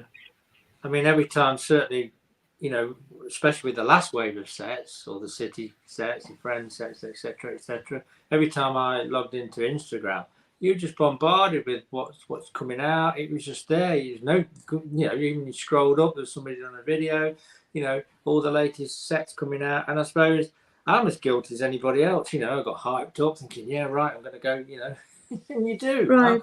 I'll hold my hands up. I'm probably impatient, you know, and I will be again. It's just right. I think. Sorry, Matt, go ahead. Sorry, yeah, no, I was just picking up on something. Brick Scene, collecting communities became echo chambers. Everyone involved becomes an enabler. Addictions form. This was also an interesting thing because certainly, I think when I first came across Brick Scene years ago, I think one of the reasons was because he had done, I think, one of the first reviews on. I'm just trying to think. It was the Technic Land Rover set. And being in New Zealand, they're also just a little bit ahead in terms of time zones and everything anyhow. But I don't think LAN was as effectively marketing then as what it does now. So you could have people like Brick Scene who weren't part of LAN as such, you know, and be able to do a video and it performed quite well as just a regular person. Whereas now, you know, the LAN, they get it weeks in advance and all the rest of it. And I could certainly notice that in 2020 when I was sort of doing some stuff, like you could get on, do a reaction video to something and you get thousands of views pretty easily. Whereas now, forget it, because, you know, the LAN has already gobbled that up. And then if you go even before that, you've got people like Brick Clicker and everything who are doing leaks and things on it anyhow. Well, look at the Hocus Pocus set. I think I logged in Instagram the day that picture dropped, you know, all the pictures. And all of a sudden, Tiago's got the set sitting on his desk. About to drop a review on it. You can't get any exclusives, you know, us, you know, just starting out in YouTube. I couldn't get an exclusive if I tried. Yeah. Well, that's why I find the Bricklink Designer ones quite interesting because with a lot of those, because the LAN guys don't get them, they don't cover them because one, they'd have to pay for them. And a couple of the videos which I've done on those have actually done quite well because, funnily enough, because we're closer to the factories, we generally get them before the Americans do, like, you know, 3 to 6 months later anyhow. So, yeah, it's an interesting sort of one. Yeah. And it's difficult to decide how to feel about it because sometimes I feel a bit upset when I see a set that is just revealed and the second afterwards that the people who get it for free at least have the box already in hand, if not already built. That can be a wee bit of annoying. And at the same time, they do a service as well. So for everyone who is on undecided whether to buy it or not and want to see it and wants to have it day one, they at least have the chance to look at with the guys who get it for free. So but do you think, how do you... I'll give the question to both of you. What sort of weight do you put on a LAN review versus someone who's not part of LAN? Like what would, okay, let's say if there's if a Star Wars set is released and Tiago does a video on it and Ryan does a video on it, I'm just pulling those out as names. Yeah, right. Do you think that? Do you give, I guess, more weight to the fan because they had to go and pay money for it, or they have a more vested opinion in it, as opposed to one of the LAN members? I think I like. Sorry, Nicole. You go. No, you first. No, I was just saying I'll watch the reviews and I'll watch their opinions about the set, but ultimately, I'm making that purchase. Whilst I appreciate other people's opinions, I'll if I like the set, I'll buy it. If they have got some negativity about a certain set, but I still like it, then that's my choice. But yeah, I'll probably watch a review that's done by somebody, a member of LAN, before anybody else, if I'm honest. Yeah, that's interesting. I watch far too few review YouTubers to really be a fair judge on it. But I far like someone who pays their own money on it, because I have to do it too, because then I can really be sure that it's a fair judgment. Because if I get a set for free, I assume there is, at least subconsciously, a bit of more being willing to be kind to the set than if I really had to spend out the money out of my own pocket, which is limited with everyone who has to spend money on it, unless you have a press in your cellar to press your own money. Limited resources make a better judge, usually. I mean, it's weird. If I was after, say, I don't know, a new kettle or a microwave or something, Yeah. I tend to pay more attention to. I'll go and research and see what people think of it, this particular brand or whatever, or if they've had any issues with it. You don't tend to get that with Lego because really you don't get any issues, except like those transparency pieces, but that was resolved, But you seem to just make up your own mind. You know what I'm saying? I'm using a different analogy. I don't know what I'm trying to explain, but if I'm after something electrical or whatever, I'll read the reviews and I'll study them a bit more because of other people's experiences with that particular item. Whereas with Lego, I'm not particularly that bothered. I'm more for looking at the set that they're building, and I'm curious to see how that looks from a photograph. It's always different on a photograph. I mean, I've seen a picture of the Batcave in a window, and somebody said that looks a lot larger than on the photograph, because pictures you can't really tell a lot from the photograph. And I bet when you build that set, you'll be amazed. I bet you will, because it's a lot bigger than what you think. Definitely. Yeah, and Lego is complex because there are certain reasons why you buy Lego, why you build and buy any brick set from any provider at all. Because I believe there gets emotion into it. If you are a Star Wars fan, and there are certain minifigures, the price of a set gets a total different evaluation than someone who is not into Star Wars, not into fiction, not into minifigures, but likes buildings. Yeah, it's like when I collected the Avatar. Not many people really were interested in the Avatar. I was really into the Avatar, and it didn't matter what the sets were like. I wanted to collect the Avatar, so I collected the Avatar. You know what I mean? So I think personal preference and your own passion for what you like plays a big part into it as well. If you like something, you know you're going to buy it. Right. That's why it's what you said is very, very true for me as well. It's one thing to see a review, and even if it's a negative one, that does not mean by any means that if you buy the set, that you will be critical of it too. Because it could be that it's just the price that is too high for the set in comparison. It could be that the set is just not your thing, and someone else loves it. It's like the football table. How many people hate the football table? I bought it at a discount, but I still bought it, and I like it. It's still there. It probably will be always there because I really like it. Yeah. Again, if you like something, you'll buy it. It doesn't matter what people say about that particular set.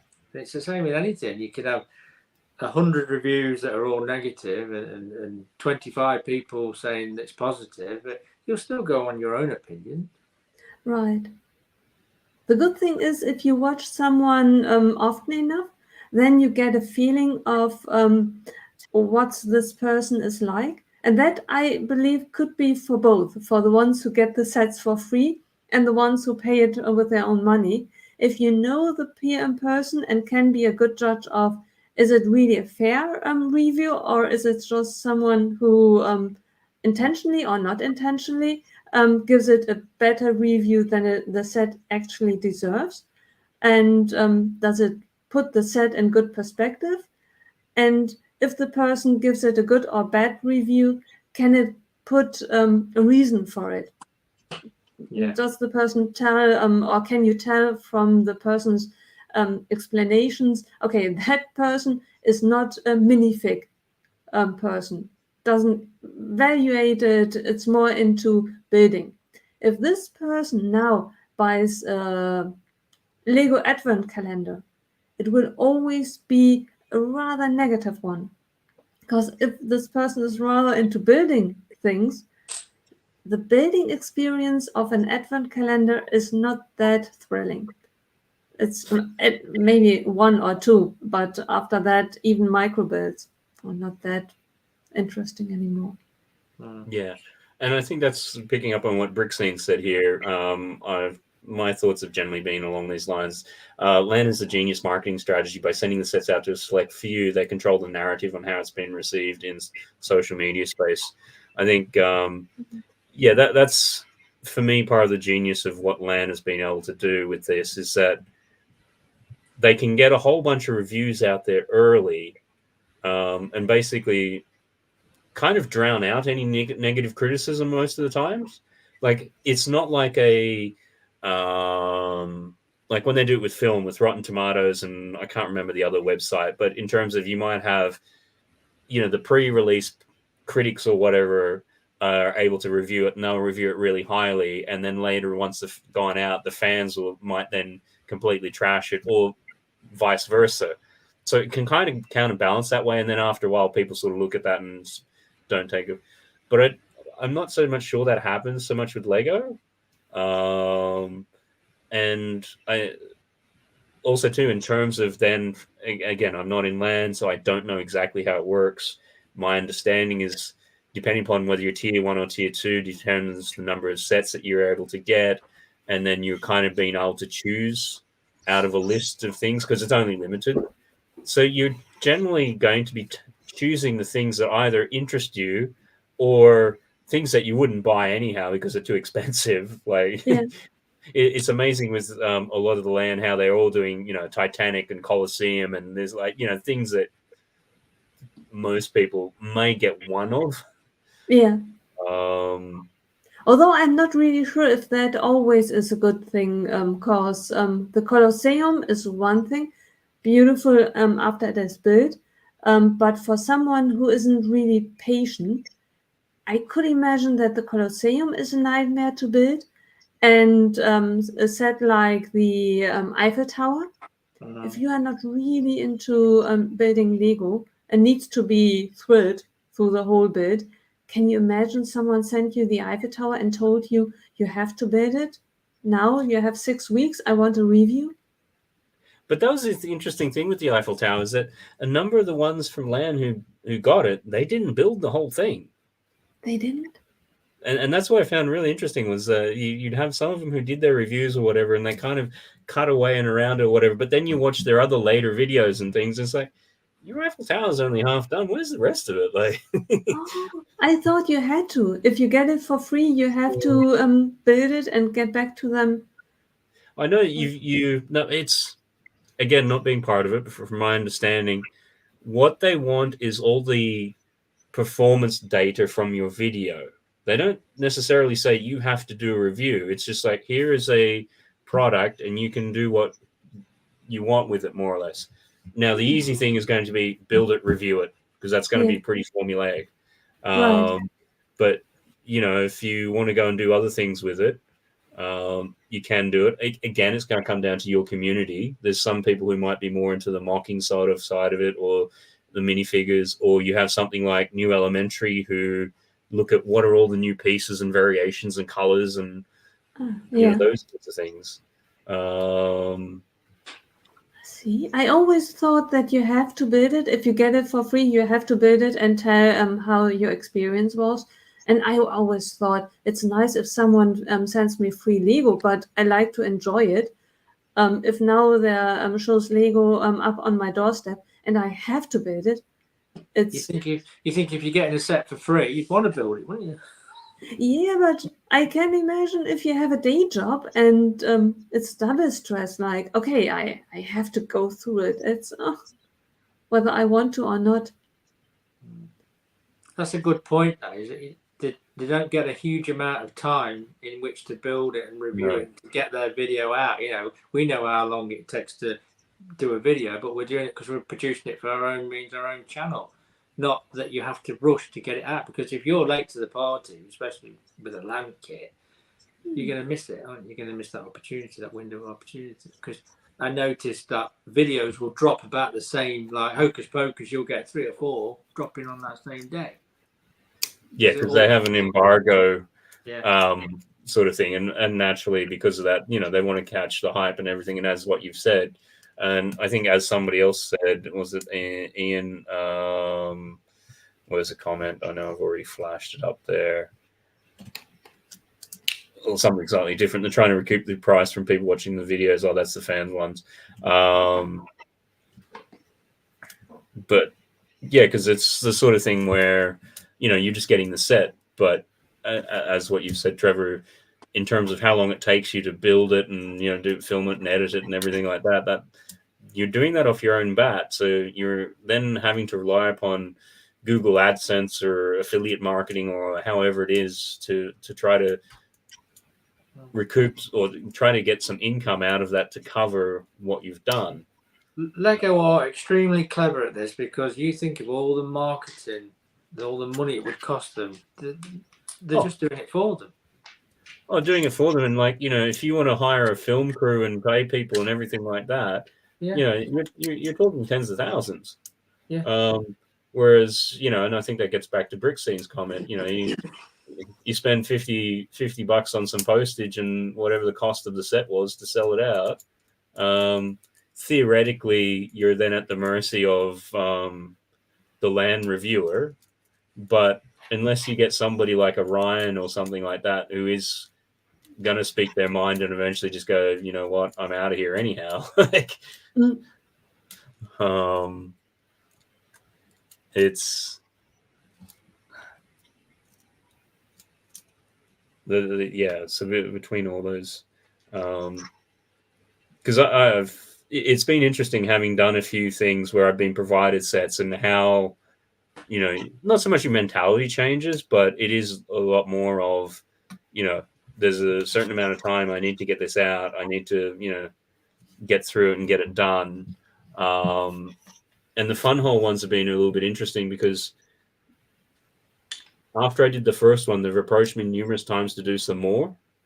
And I've sort of looked at some of the ones and look, they're great sets and things from what I can see, but they don't particularly interest me or not enough to be able to do a review on it. So you have a tendency then to kind of gravitate towards the ones which you think would be interesting to begin with. And if the land is doing that as well, and you've only got a certain number, then you're going to gravitate more towards the ones which, you know, if you're Star Wars, you'll do Star Wars. If you're Harry Potter, you'll do Harry Potter. So you're probably going to be more into it anyhow, just through that selective bias of going towards what you're interested in. Right. And yeah, it is very different when you're just building something for fun versus you know, you need to produce something out of it at the end of it. So right. I mean, what's Trevor, in terms of where you want to take your channel or something like that, would you like to be being provided with stuff, or do you have any sort of thoughts around the direction of that? Yeah, it's not. I don't do the channel because, eventually I think people are going to throw things at me for free and I'll review them. I do the channel because I love the hobby and I love cinema photography and creating content, and I just combine the two. And at the moment, it's a hobby and I love doing it. But, and I remember you said something to me once, Matt, about knowing your worth and, knowing that if somebody is going to send you something, they would normally have an advertising market. They're actually, you're doing it for free, if you like, for them, instead of them providing you with an advertising campaign and different things like that. So, but yeah, if somebody approached me and said, could you do a review on it? I don't think, it depends what it is. And it depends whether I want it to support the channel. I don't want it to be something that I wouldn't normally bring to the channel if it's not me and it's not for my audience, because you kind of gauge and you get a feel for your audience. So I wouldn't just take anything that's free and review it and put it on the channel. You know what I mean? It's got to be something that's fitting. It's got to be something that I'm going to enjoy doing, a bit like what you just said. If you're not going to enjoy it, it's not going to come across in the review. It's just going to be a mundane review about the instructions, about you installing them, and that's it. I mean, the video you just did and the video you did about that lighting kit for the X-Wing, it really came across that, whilst you had your frustrations in installing it, if I'd got that kit and I certainly wanted to go out and look at a light kit, you certainly put across that it's not all positive. You had a lot of negatives, but you put them across in such a way that us, the viewer, can then make up our own minds. Well, actually, I'll still have the kit, but I know the pros and cons because you've highlighted them. And that's a very good point. But if you're going to review something just for somebody and say it's going to be great, it's not a fair review in my opinion. It's got to be from your own personal, perspective on using whatever, whether it's a lighting kit or whatever it is that you're reviewing. It's got to be honest. And it's really, really at least that's what I would fear. I would fear that if I would put myself into this position of being given free stuff, that if someone watched my video and they would then pay money on it, and me without any intention, they would look back at my video thinking, what was she talking about? I built it. Have you seen these color differences? I see now your video. Are you blind? I even see it in your video now. I see the model. Or why are you? Another thing. I mean, that I revert back to the X-Wing. The lighting kit you did, Matt.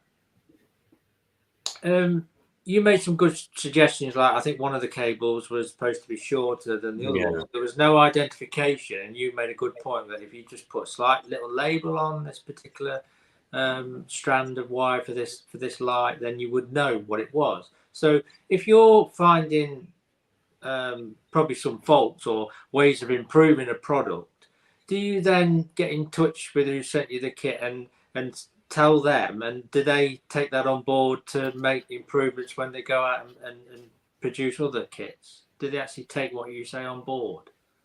Well, I mean, first of all, whenever it is, I think there's multi-parts to this, and I'll get to it. I know it's going to run around this.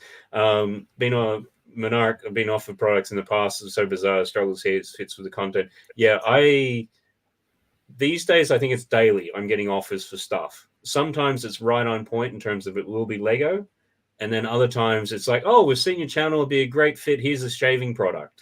Or my favorite one has been, here's you'd be a great fit for us. Here's some cosmetics. And it's like, have you even bothered to watch the channel? Like, I'm even not sure if that's a compliment. Like, oh, I saw your videos. You would be perfect for our makeup. Like, you need it. Take our word for it. That's probably the new AI choosing what you should be advertising. Yeah, but so it's been that way for a while. So what when somebody approaches me for different things, I'll see, first of all, yeah, is it going to even fit within what I'm doing? And then the next thing, there's in terms of what financial aspect and dimension that they have for it. Because a lot of people want you to do stuff for free and then have nothing on the back end of that, which, as I said to you, Trevor, it's knowing what your worth is and things like that. And part of the reason I'm doing some of these light kits is because I'm actually experimenting myself with making not so much light kits, but being able to custom make lights. So I'm getting out there and seeing, okay, what are all the different ways and what are all the different things that you're putting together and how are you doing it? But also, too, I say to anyone who wants me to do something, I am going to be editorially independent. When I release the video, that is when you will first see it, because I'm not going to get into this sort of thing. And this comes back from previous places where I worked, where you can just get trapped in revision hell. You go through all this sort of work, and then they've got to approve it, and they're like, "Oh, we don't like this. We need you to change this, and we don't like this. We need you to change it." It's like, no. I do fast food videos. I record them, I hit them, I get them out, because even with doing that, it's still, a fair amount of work. And I'm not going to sit here waiting for somebody. You know what big corporations are like. It's got to pass through 3 layers of management and get ticked off approval and all. No, it's like I do the work, I get it out, I move on. Like I'm not having anything slow me down. And then also too, I'm not having any part where I might be compromised in that way. It's sort of like, oh, well, the video got edited because you said some horrible things about it. It's like, no, I'm going to say what I think. I've always been pretty much that way, and you'll either like it or you don't, whatever. So and certainly people will appreciate you and learn how you, review the products that have been sent to you, because they'll know it's honest. It's from your own opinions, and like Nicole said earlier, you get to know people and you get to know their style of review, so you know whether they're genuine. So they'll respect you even more for that. So in terms of then, if I'm making any of those suggestions, they're in the videos. They get the link. Here it is. This is where I put the video or whatever it was, so that they can see. I've fulfilled my end of it. I've done the review or whatever, the unboxing. After that, if they choose not to watch or take it on board, it's there, like what you said, Trevor, in terms of, having some sort of marking on a long and short wire or whatever else. And that's where I thought the fun hole one was interesting, because there was some things which I did criticize them in the beginning, which I then brought up in that other video I've done recently. These are some things that they could improve, and it looks like they have done it on some of those. Whether or not it was just generally, or it was independent of me, or having been in a manufacturing type company, you've got to start somewhere, and your first product out the door might not be everything, and you might have certain limitations. My ego would love to say, yes, I made that suggestion and they implemented it. I think we all would. But maybe it's kind of just formalizing the obvious, like, okay, this didn't work because of these reasons. And I've generally always approached things that if I'm thinking it, there's probably 10 other people thinking it as well. And I'm probably less concerned about how somebody might take feedback. I'm just sort of like, here's some honest feedback. If you like it, you like it. If you don't, you don't, sort of thing. So hopefully that kind of gets to your question. I don't necessarily provide it directly to them, but if they watch the video, they'll see it there.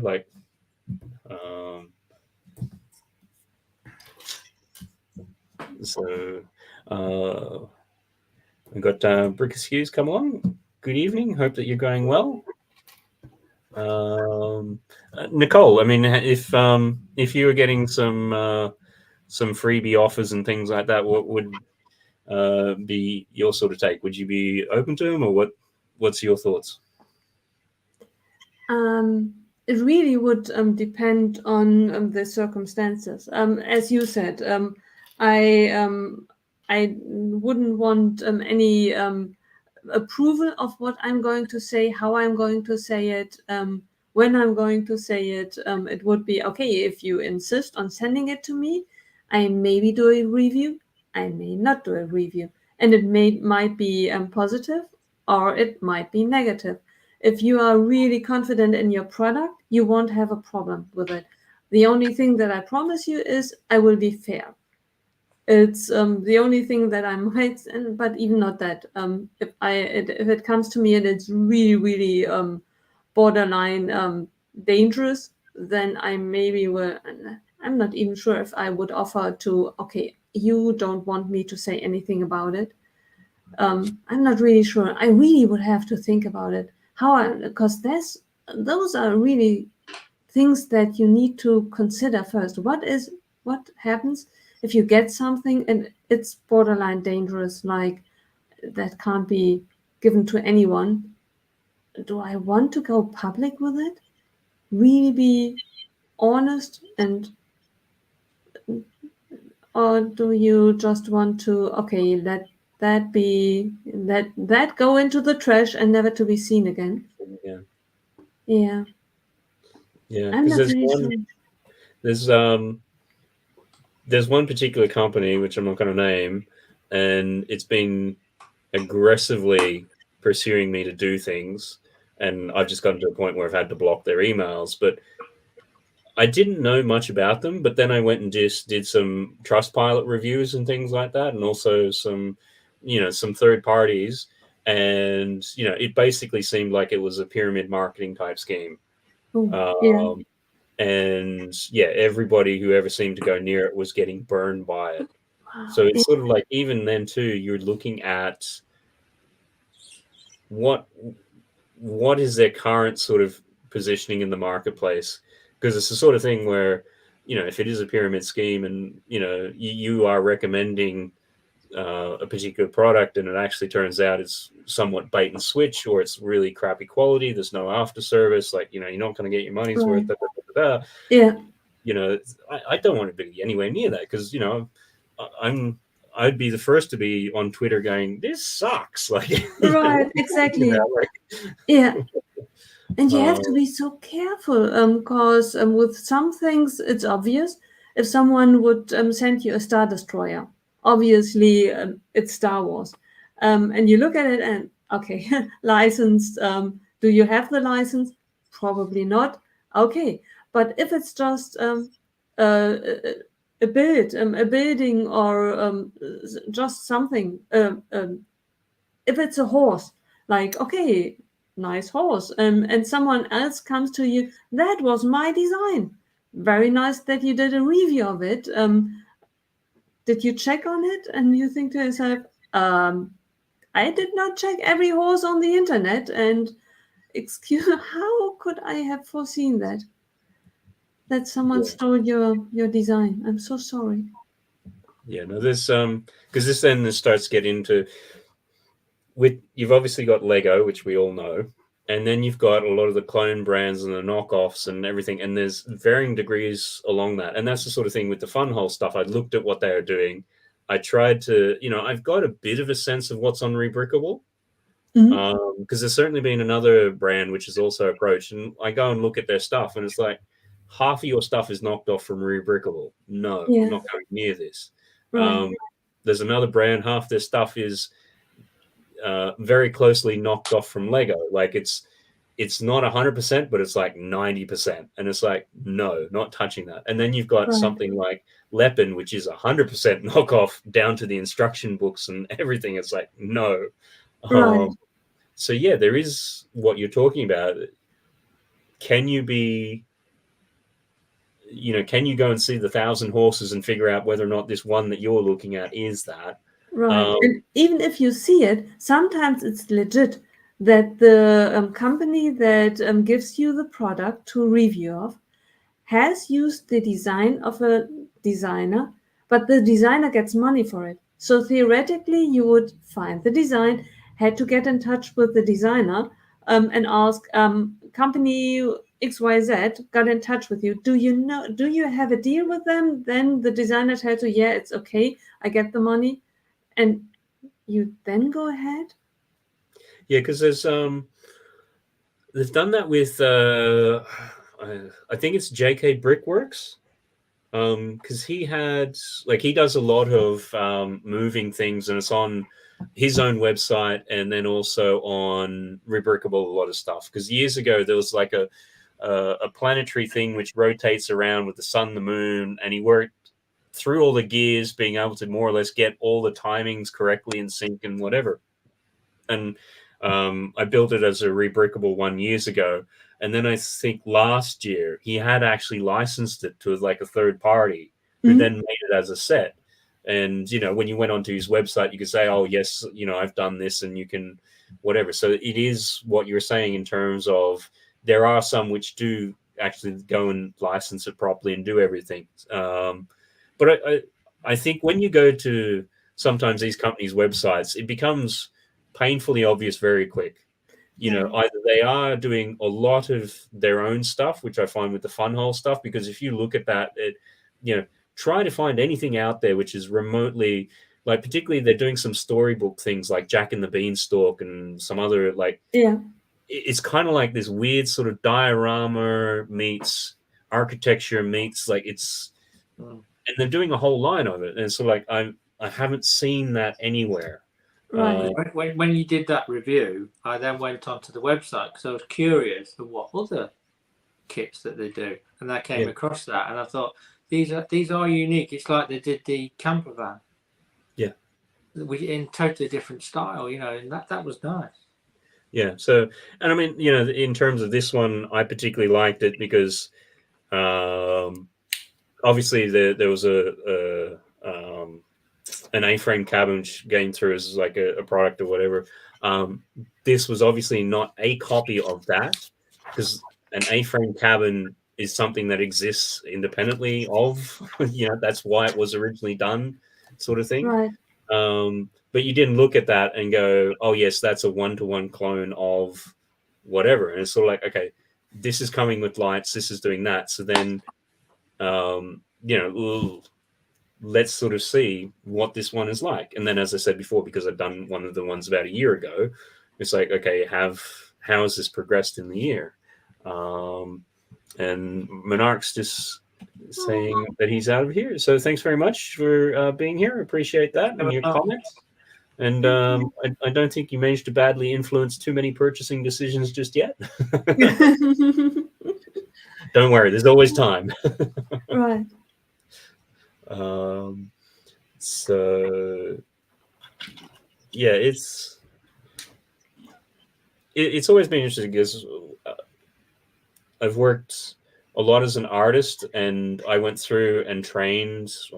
I went to more of a fine art sort of college for a while, and it was interesting there because you get the discussions around, you know, fine art in terms of gallery, like doing a painting, putting in a gallery and selling, And my bent was always a lot more towards commercial art, like in terms of doing storyboards and concept art and, you know, illustration for magazines and books and everything like that. And it was always like, oh, you're such a sellout, And it was always a weird conversation because it's sort of like, what? And so because I can sell something on a commission basis versus you having, you know, mental masturbation onto a canvas, right? And because it's in a fine art gallery, that therefore that's not selling out. Like it's. So I find it sometimes interesting when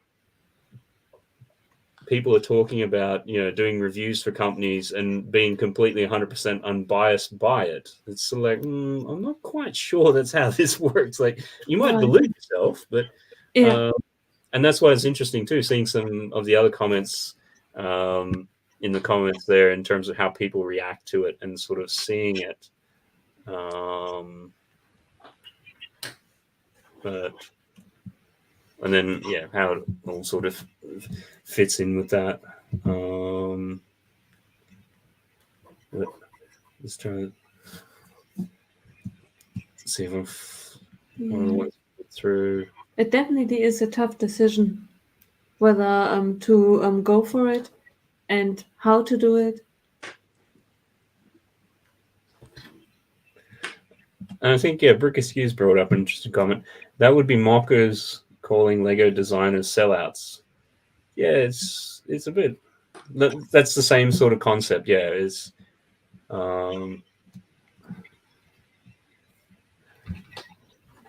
and particularly like as occasionally you get to sort of see a bit of a public persona of some of the designers and things like that, and sometimes learning their backstories. Like I thought it was fascinating with the head of Speed Champions, Chris, I can't remember his last name, being more from a purely industrial design, I'm creating a solution for a product which is going to be sold. And when I go home, I'm not surrounded by Lego. That's kind of like the day job sort of thing. Whereas then other people, you get somebody like Boone, who's come at it through being a fan, being part of Beyond the Brick, Lego Masters, all that sort of thing. So there's all the different ways to sort of approach it. Right. And howdy to Boss Man. Hope that you're going well this evening. What's Ian's come up? Every review you see is biased. Just need to work out what the bias is when you watch them. Yeah. Right. No, I think that's very succinctly summed up what I was trying to say, very badly and awkwardly, but That's perfectly said. I think, what I was trying to say is that if somebody is going to try to claim that they're 100% unbiased, I think they're kind of kidding themselves. Yeah. But what else? We covered some of those. Now that I think we spoke about it previously when it was based upon leaks, the Tranquil Gardens, which has come out. What are our thoughts on that? I like that one. I'm not sure about. I think some of the trees, especially, you can sort of. The way the video was portrayed that I watched on Instagram was you could move them about. You could have it displayed in a different orientation. So I'd be interested to see about that. But I like it. But I love botanical. I love that botanical range and the sort of. I love the bonsai tree when I built that. So that suits me. That's a set that suits me. Okay. So personally, I do like it. When you say botanical, does extend to include the actual flowers as well, or you're just sort of looking at bonsai tree? No, the succulents. I like the wildflowers. There was a gift we purchased that I missed out on, so I got that off eBay. It was the little flower pot. Yeah, I like it. I think it's a great pot usage. I think botanicals. Yeah, got great potential. Yep. Lady McBrick, your thoughts on the Tranquil Gardens botanical set? Tranquil Gardens, and there's you got the blooming bat cave. Right, I think it goes together perfectly. It'll fit nicely on that shelf. Right, exactly. At least it'll fit. Right. I saw it and I like the concept, but and it's I think I would like to change and I like the base and the potential more than the actual set. I think it's a bit. Do you know these sets like I think they are Japanese where you put sand in it and then you can move. Yeah, I've seen. I know what you mean. Yeah. Yeah, I think. Yeah. I see it more like a set like that. You build the bases, and then it's one of the options, but much rather use different aspects and build something different, but with the same mental thought in mind. I would have loved if that would be the basis concept, like, okay, this is the basis, and now you get to run with it. If that makes sense. No, it's because it's for me. I think I commented when we saw the leaks last time. I'm kind of a little bit like Brick Askew. I kind of think of the botanicals as, I guess, flowers. And I know the first one that came out labeled it was the bonsai. Yeah, I think so. Yeah, I think it was. So that had the botanical, like, I can sort of see the bonsai. It's in the backlog. I think, again, got it on sale for a good price. I'm not. Yeah, I think like Nicole, I see the potential in the set. I'm not sold on it. Again, it might be the sort of thing where once you see it in the store or on a good sale, that my opinion might change a bit. But well, the bonsai tree is a frog battle pack. Yeah. And you have the two armies. What is it? The green and the pink. Yeah. It's the one with the most frogs in it. Yeah, somebody thought trying to get ingots into every single set. You know what? I'm going to do it with frogs instead. What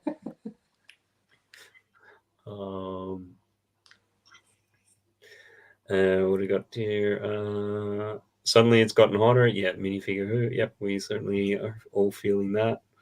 I think I've only got half the normal lights I have turned on because this room can get really hot after a couple of hours with all those lights. And yeah, it's ridiculous to see barely even summer as well. Okay. So yeah, the other thing which was sort of kind of mentioned on the outskirts or around it, just kind of interested, have you guys ever sort of built any non-Lego construction sets? Yes. Yes, you have. Yeah. I have to admit that I own even more than I build. I own two Kobe sets. Okay. And I own Mega Constructs, one set. And I built Blue Bricks. I'm a Star Wars fan, but I'm a Star Trek fan as well. And I couldn't resist to buy at least a few Blue Bricks sets. And there is a whole line of it, and they are amazing. But I barely have space for my Lego sets, so I'm trying to stay away from it. But I like Blue Bricks. Blue Bricks. What? I don't think I've heard of Blue Bricks before. What do they do? Oh, sorry, they're the Star Trek ones. Sorry. And that's one that they have the license for, but they do all kinds of stuff. They have Kobe and or other brands as well. But that's when I had to decide whether I want to buy something non-Lego.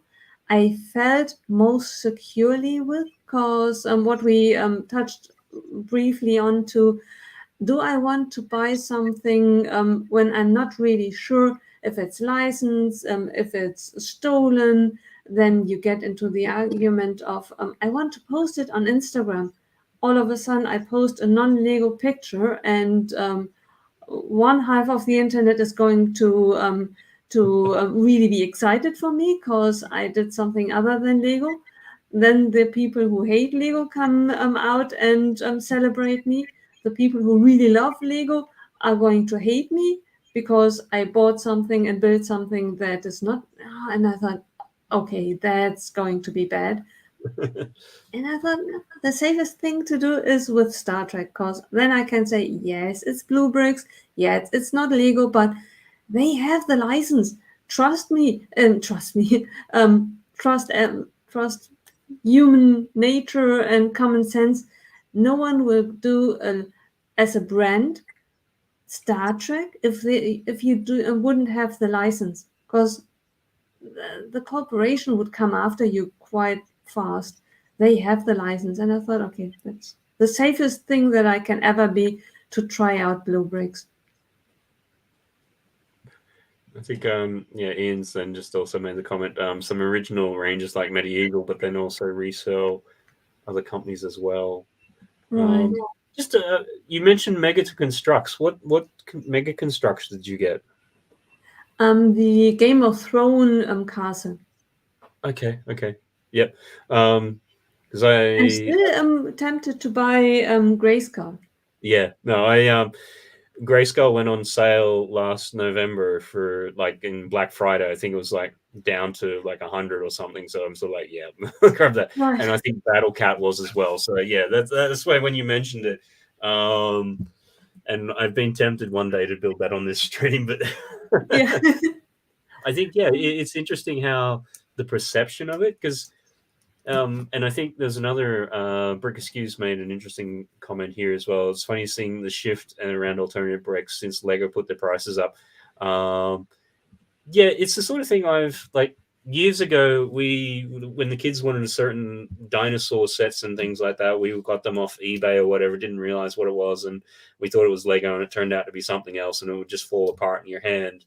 But since I've been playing around with some of the other brands recently, like the Funhole stuff, the clutch power is much stronger than Lego. So it's the sort of thing, once you put it together, you generally don't want to be taking it apart because it's actually quite difficult to do. And a lot of the brands, like even Kobe, because I've got a couple of theirs and played with them as well, and they're all starting to get on par. Like the quality is, it's there or thereabouts. And I think it's always been interesting, particularly when you have Kobe, they print all their own parts. Like there's no stick. So I always find it interesting when, I don't think Lego have ever came out and said, it's more expensive to do printed parts and stickers. I think there's an assumption within the community, and, one side will take one view and whatever else. And I think the thing I've always held up is like the Sonic figures. I think the boys have ran off with half of them, but, there were 16 of these characters, and so like 16 pounds, and they've all got their own unique head molds and all the rest of it. Okay, the quality, longevity may not be as strong, but when you can do that for those for like basically £1 each, and then you get them saying that they can't do all these new molds and whatever else, you sort of like put a bit of a question mark on it. And I think it's always good to have, I think in any industry, when you've got competition, it keeps everyone sort of somewhat fair and honest, but without taking the mickey too much. But I do find Lego is a little bit weird sometimes in the hobby in terms of, I don't know, once upon a time as a kid, again, I think hooking back into something you're saying with Trevor early in terms of you didn't have much, so you'd go through and kit bash stuff. So if you had something from here and you had something from there and something from over here, you just mash it all together to get it to make it to work. Whereas, there seems to be within Lego, they've got this great perception of no, if it's not Lego, it's not good enough or something like that. So, you made me laugh with what you said about the minifigs, cross between Playmobil and I thought, yeah. But it was that was the only weird thing for me looking at those figures. The set is beautiful, but I'm just not sure on the figures. Yeah, so I'm gonna just pull it up for anyone who's. So this was the figures in the fun hall. That sounds really bad. That's got to be a new intro. Yeah. I'm not sure I want to put that on the top, but I'll make a note of that. Like, if I don't clip it, then possibly Trevor will. So what is that? That's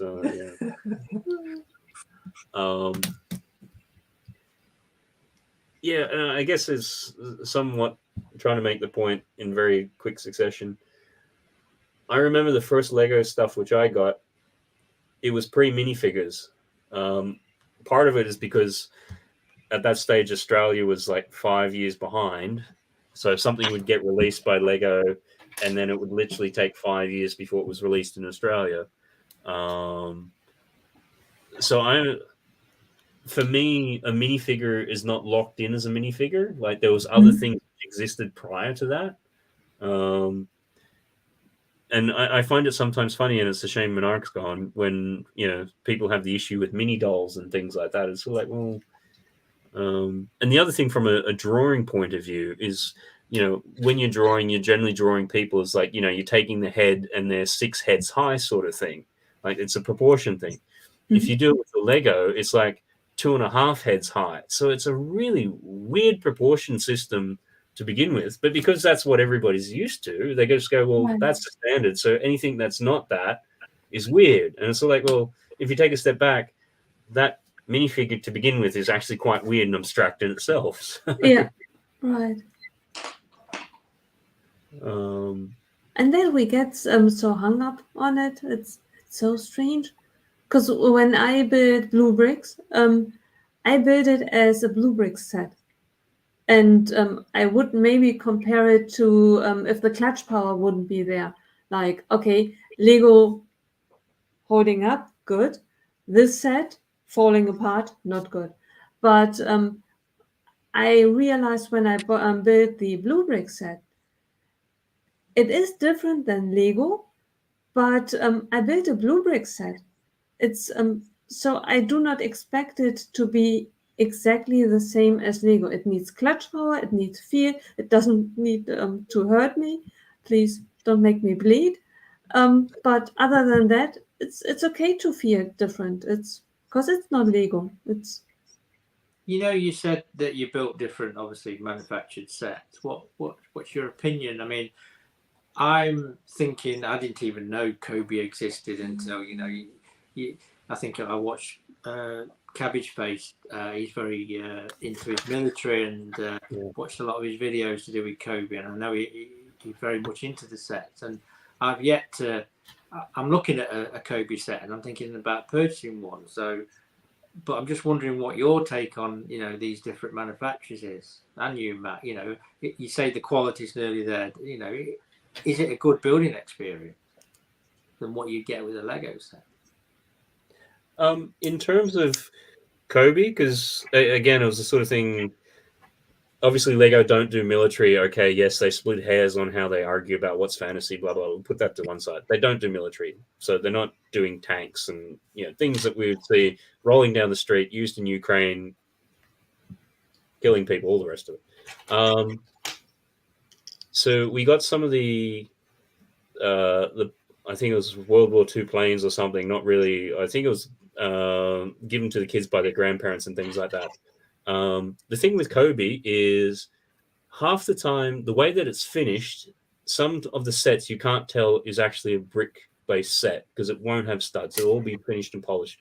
The thing I find with Kobe, particularly the planes and things, once you build them, taking them apart is very difficult. And they do have the way that they go about it. They do have some different pieces as well. So there's some like really weird, Technic style pins which have got crosshairs on them, which we don't see in normal Lego. So there's obviously going to be things because they have different pieces. They do things differently. But I think because I've done a lot of mocks and I've built a lot of other people's alternative builds from sets and the Bricklink designer program, you begin to understand the way that Lego do it is at a somewhat a very high level because they want to make it idiot proof. They want to make it somewhat seamless. They want to make it so you don't get frustrated by it. Whereas when you do mocks or other things, depending upon how they're being done, instructions can be weird. It can jump all over the place, whatever. So you kind of just, where I'm going with all this is you learning to adjust to there's more than the Lego way of doing things. Right. And if you go into it with, okay, there's a Lego mindset and it has to be like Lego, that can be a little bit problematic because obviously they're going to do it differently. But most of the time you still want that same experience of being able to do something without too much frustration. And I think the classic thing was from, a couple months ago when you had the brick bods and they were doing the, what's that grand station that you've got behind you, Nicole? Yeah, the stud gate. The stud gate. Obviously, when they're doing the roof on that, because, it looks great, it looks fantastic, but to achieve it was done in a way which Lego might necessarily do.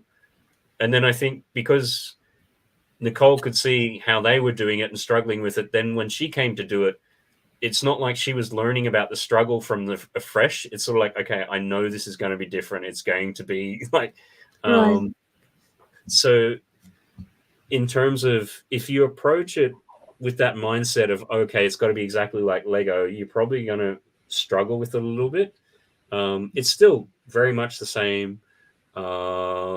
but just appreciating the fact it is going to be slightly different. And I guess the end result is if you do like your military or your tanks or whatever it is, then it's a viable sort of alternative. The cost is quite good. I think the components and the quality is there or thereabouts. And yeah, if you hate stickers, great, because there are none. Right. I wonder why sometimes people expect other brands to be way cheaper than Lego, but it's totally okay that Lego is rather expensive. But at the same time, expect the same quality, if not better. You need to be blown away. It must be better than Lego, but it must be cheaper. And I think to myself, why why is there a requirement for it to be cheaper? Either are you unconsciously expecting to overpay Lego for the name, and that's why the other brand needs to be cheaper, or do they need to be, if Lego is reasonably priced, other than just for the name, how is it the other brand, which is smaller in comparison, meant to be cheaper and bring the same product or the same quality? Because usually with larger quantity, you can lower the price. Yeah, it's the whole economies of scale as you're able to do such things in larger volumes. From basic things, it's like if you're going off to a plastic supplier and going, okay, I want, I want 10 kilograms of plastic, they'll give you a set price, as opposed to going, okay, I want 10,000 kilograms of plastic to make my stuff. Right.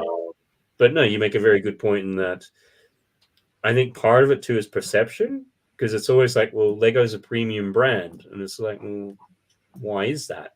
Is it because they've got the 60 years of refining this process? Is it because somebody goes, high price equals premium, regardless of color issues, brittleness? The best is, only the best is good enough, except for when we want to do something different, like all those sorts of things. Right. But it's a very good point in terms of, I think because Lego are the incumbent or the status quo, you have to compete with them somehow, and the obvious one is price. It's sort of like, well, they charge £100, we can do it for 50 and be just as good. Right. Because it doesn't necessarily always do that. Like, I'm always amazed if you look at Shy Time Is My Time, when he's looking at is it Brickmania? And he'll have one of those planes that they've designed or whatever, and it will be $1,000. Yeah. And it's just like, okay, I understand it in terms of they have to source all the parts from Lego. They have their own design. They have their own manpower. They don't have those economies of scale. Like, yes, of course, if you're doing it at that level, then the set's going to cost you $1,000. Right. Whereas I sort of look at quite easily to understand if you just went through the process, even if you just do it in your mind. Imagine you would like to sell something.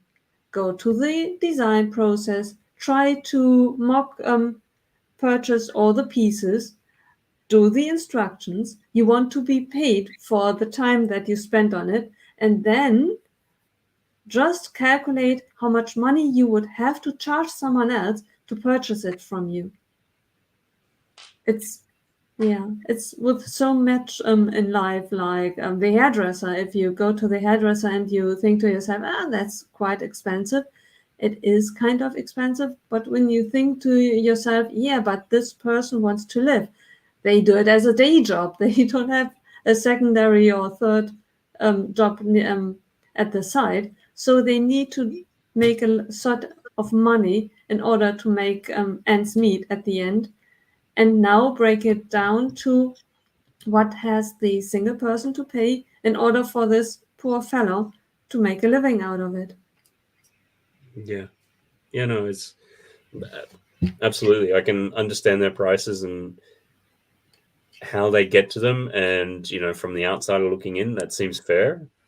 As a consumer, would I pay $1,000 or what is it, £800 for a Lego set, Right.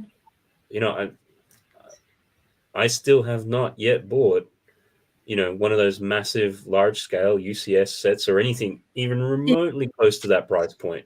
Because I think, as I may have said before, or whatever, is and maybe it's not a fair judge, but you know, if the kids have a PlayStation and it's £500, okay, yes, there's add-ons and whatever else, but they play it to death. Yeah. Like, Right. whereas a Lego set, okay, £500, you might spend 16, 20 hours building it. Okay, yes, you still have it, but it then just sits on a shelf and it's collecting dust. It's like, you know, it's everybody's own perception of what's value. Right. So, And it's so difficult to compare value, because for example, there are people probably who love to have a Ferrari. I wouldn't be willing to spend the money on a car as a Ferrari, because I'm not really that keen into driving. I like my driving. I like a Ferrari as a Lego set, which is reasonable price in comparison. But if I had, I don't know how much a Ferrari costs. Let's say it costs 100,000 euros, and I think I can buy 10 other really expensive cars for that. I much rather pay a tenth, or even worse. There are people who buy watches. Watches, Thousands and thousands of euros of a watch that does nothing than just show the time. And then to top it, they don't even have just one watch for a couple of €1,000, which amazes me. They have a whole collection of watches. And I think to myself, I wouldn't be willing to pay one watch for that amount. I much rather have a $20 watch, which does exactly the same. But there's collectors in anything, isn't there? You know, people Exactly. stamps, but you know, anything, DVDs, CDs. It's just Right. what I think in people's lives gives us pleasure. Right, exactly. Yeah. Yeah. You know? Yeah. Like you said, Matt, I know you said that we build a kit and you know we put it on a shelf and whatever, it gathers dust, but I admire the kits I build, you know, and I've enjoyed the building experience. And yeah, I don't want to take it apart. I want to admire it on that shelf, you know, and I want to admire my collection as it builds, and I want to create stop motions with it. And I just want to touch on that because one thing I've learned, and I'm learning stop motion as I go, I'm not a professional at it by any means, and I'm still learning, but I appreciate the feedback, you know, on ones that I've done, is doing a stop motion build of something, you really begin to savor that build.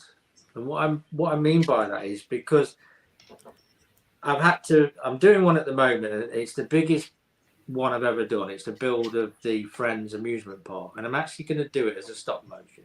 Mm-hmm. Bit of a crazy idea because it takes time, but I actually build segments of the build and I take them apart because I'm learning how, in terms of how can I animate a cog going onto an axle, say. So I'm learning. Yeah. So I actually build, you know, go through the instructions and build parts, and then take it apart and learn how I can actually photograph that in a certain way that it becomes an animated film. You know what I mean?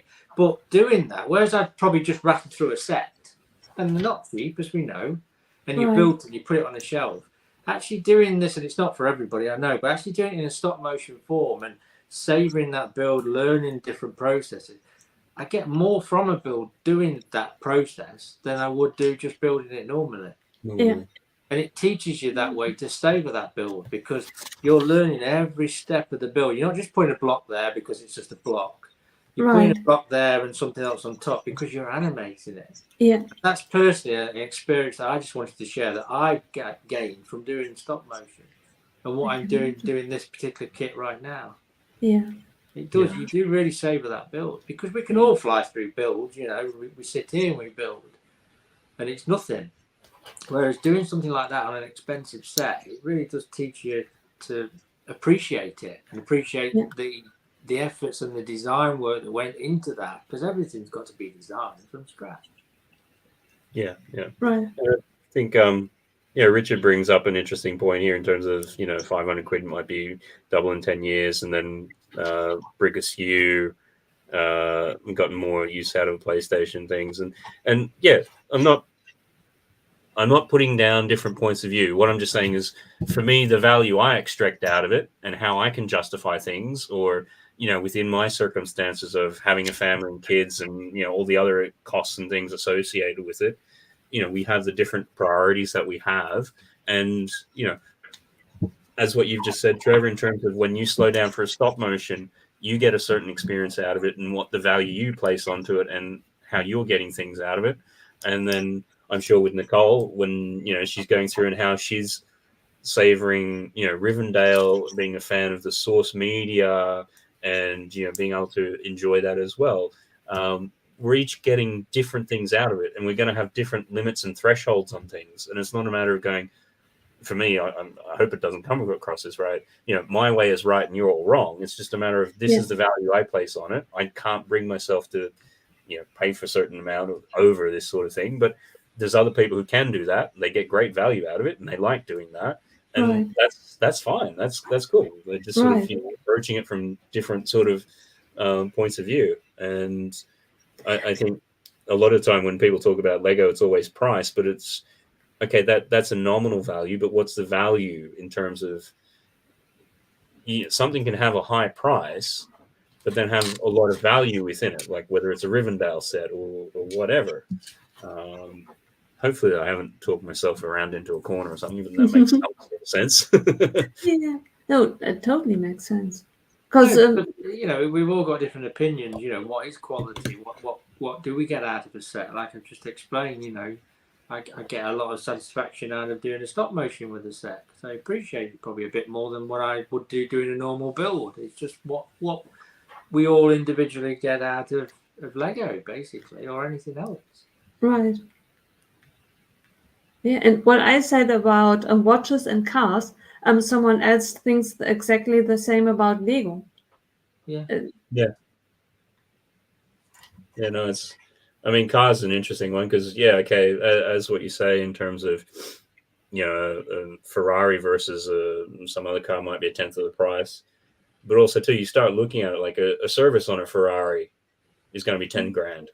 Like, it's not just, the sticker price on the car. It's then everything else, which goes, and if something goes wrong with it, you're talking tens of thousands to fix it. Whereas, that tens of thousands to fix it, that's a new car for some people. It's all, and it's not saying one's right or wrong or anything like that. It's just different people, different places within their constraints and what they're able to deal with, and they put priority and value onto. Right. It's like when people say, how much money you could probably spend on Lego. But I think I had this discussion beginning of this week with a colleague, and he was saying, "Oh, have you seen how much these sets are? You spend this, you spend that." But he's actually a very keen golfer, and then he'll probably go out and go to different clubs. I don't do that. I haven't got a set of clubs that cost me thousands and thousands of pounds. I haven't got. He's got a GPS watch. It's just it wasn't an argument, it was a discussion we have. I said, yeah, but you bought the latest watch that tells you where your ball is and things like that. How much was that? You know what I mean? And it's what we all term in value. And, if I spend a lot of money on an expensive Lego set, because I value that as pleasure for me. He'll go out and buy £1,000 worth of golf clubs because that's what gives him pleasure. You know what I mean? It's all personal preference at the end of the day. It's all personal preference. And then also, too, just out of curiosity, do you know whether they had any kids? No. So they didn't have kids, or you don't know? No, they didn't have any children, no. Yeah. I think that puts, your lifestyle with kids and without kids are very different to begin with. So,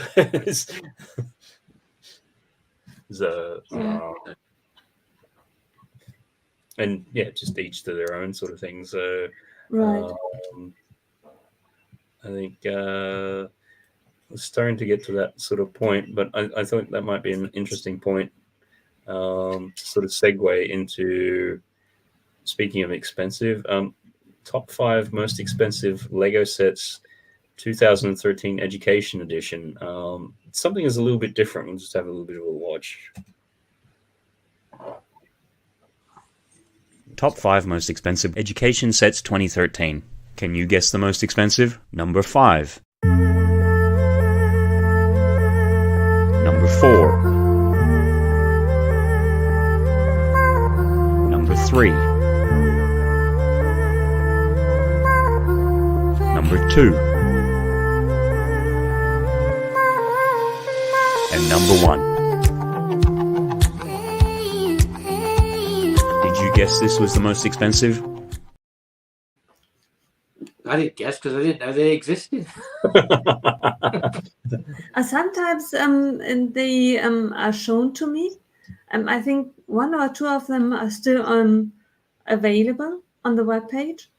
And I always, it takes my breath away, like as if they had assigned the wrong price to it, like 800 euros, right, for a couple of loose bricks. Hang on a minute. It's supposed to be educational. How much is that? and the funniest thing is that because I go through all the different years, they were all released in 2013. So basically 10 years ago. Even if you look at those prices today, you're still going, okay, yeah, that's a lot of money. Right. But I mean, the first 2 are for, I think, the Serious Play, which is kind of the consulting education arm or whatever. But I thought, because otherwise, if I would have done that within the 2013 year, normally, as you say, half those things you didn't know even existed. Like that little Duplo tech set or whatever, I'm sort of like, what the hell is this? Like, what? Had I included it in the normal year, I think it's sort of like 4 out of the 5 sets would have been those ones, and you'd just be like, what? So Exactly. And then Brick Askews come up here. It's sort of I wonder if they would have been tax deductible as toys. Not tax deductible as toys. If you could do it for your work, if you happen to run an education center or something like that, then yeah, they would be. So, but yeah, it's always interesting seeing sometimes. There's only so many Lego sets you can know about, and when you come across some of these other ones, you're just like, wow, what's this? Exactly. Because I think Sans Got a Chicken. Sometimes I think it was the last Christmas or thereabouts.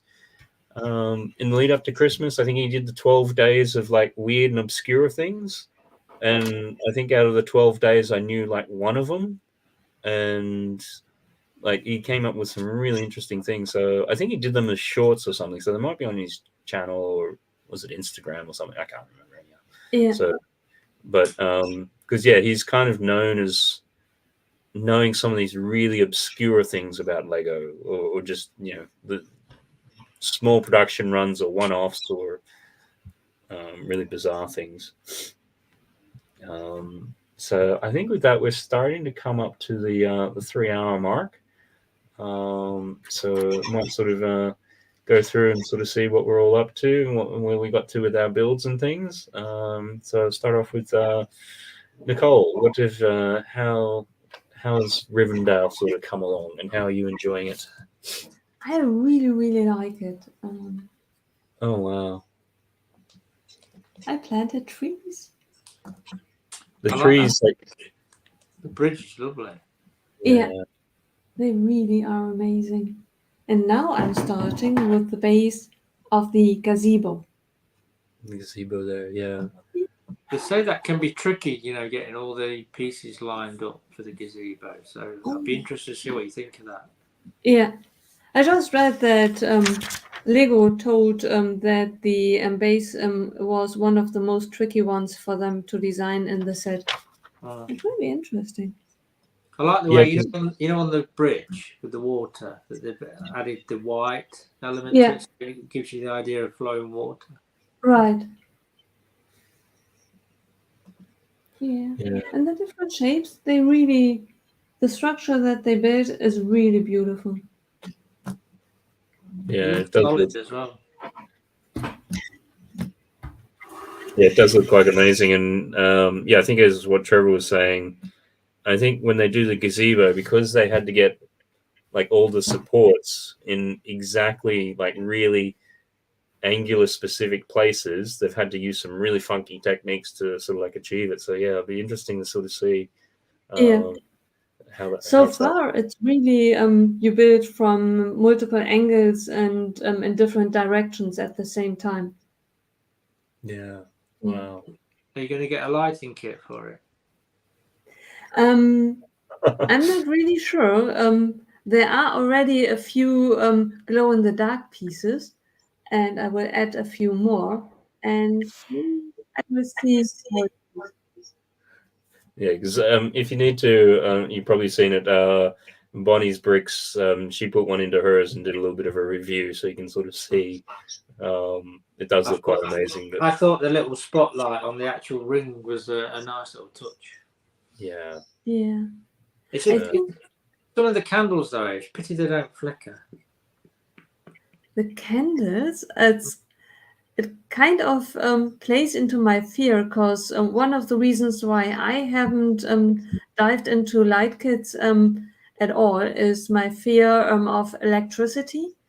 I barely made my peace with the small ones. The what's the word for it? The one that Lego uses in the Batcave and Light brick. The light brick. I barely made my peace with that. I'm still afraid of leaking batteries in it, but so far nothing occurred yet, so I hope they are safe. With third-party light kits, I'm really not that comfortable or not trusting enough to do it. I still fear that if I do it wrong, or if I come across a company that's not trustworthy, I will set my apartment on fire. It's probably not really worth being worried about, but I'm not really sure. Yeah, I think with the where we got, I'll just take you off the big screen in case I can get this. A lot of them these days are doing USB connections. So see if I can just sort of get it in here. Make that a little bit bigger. Get that out of the way.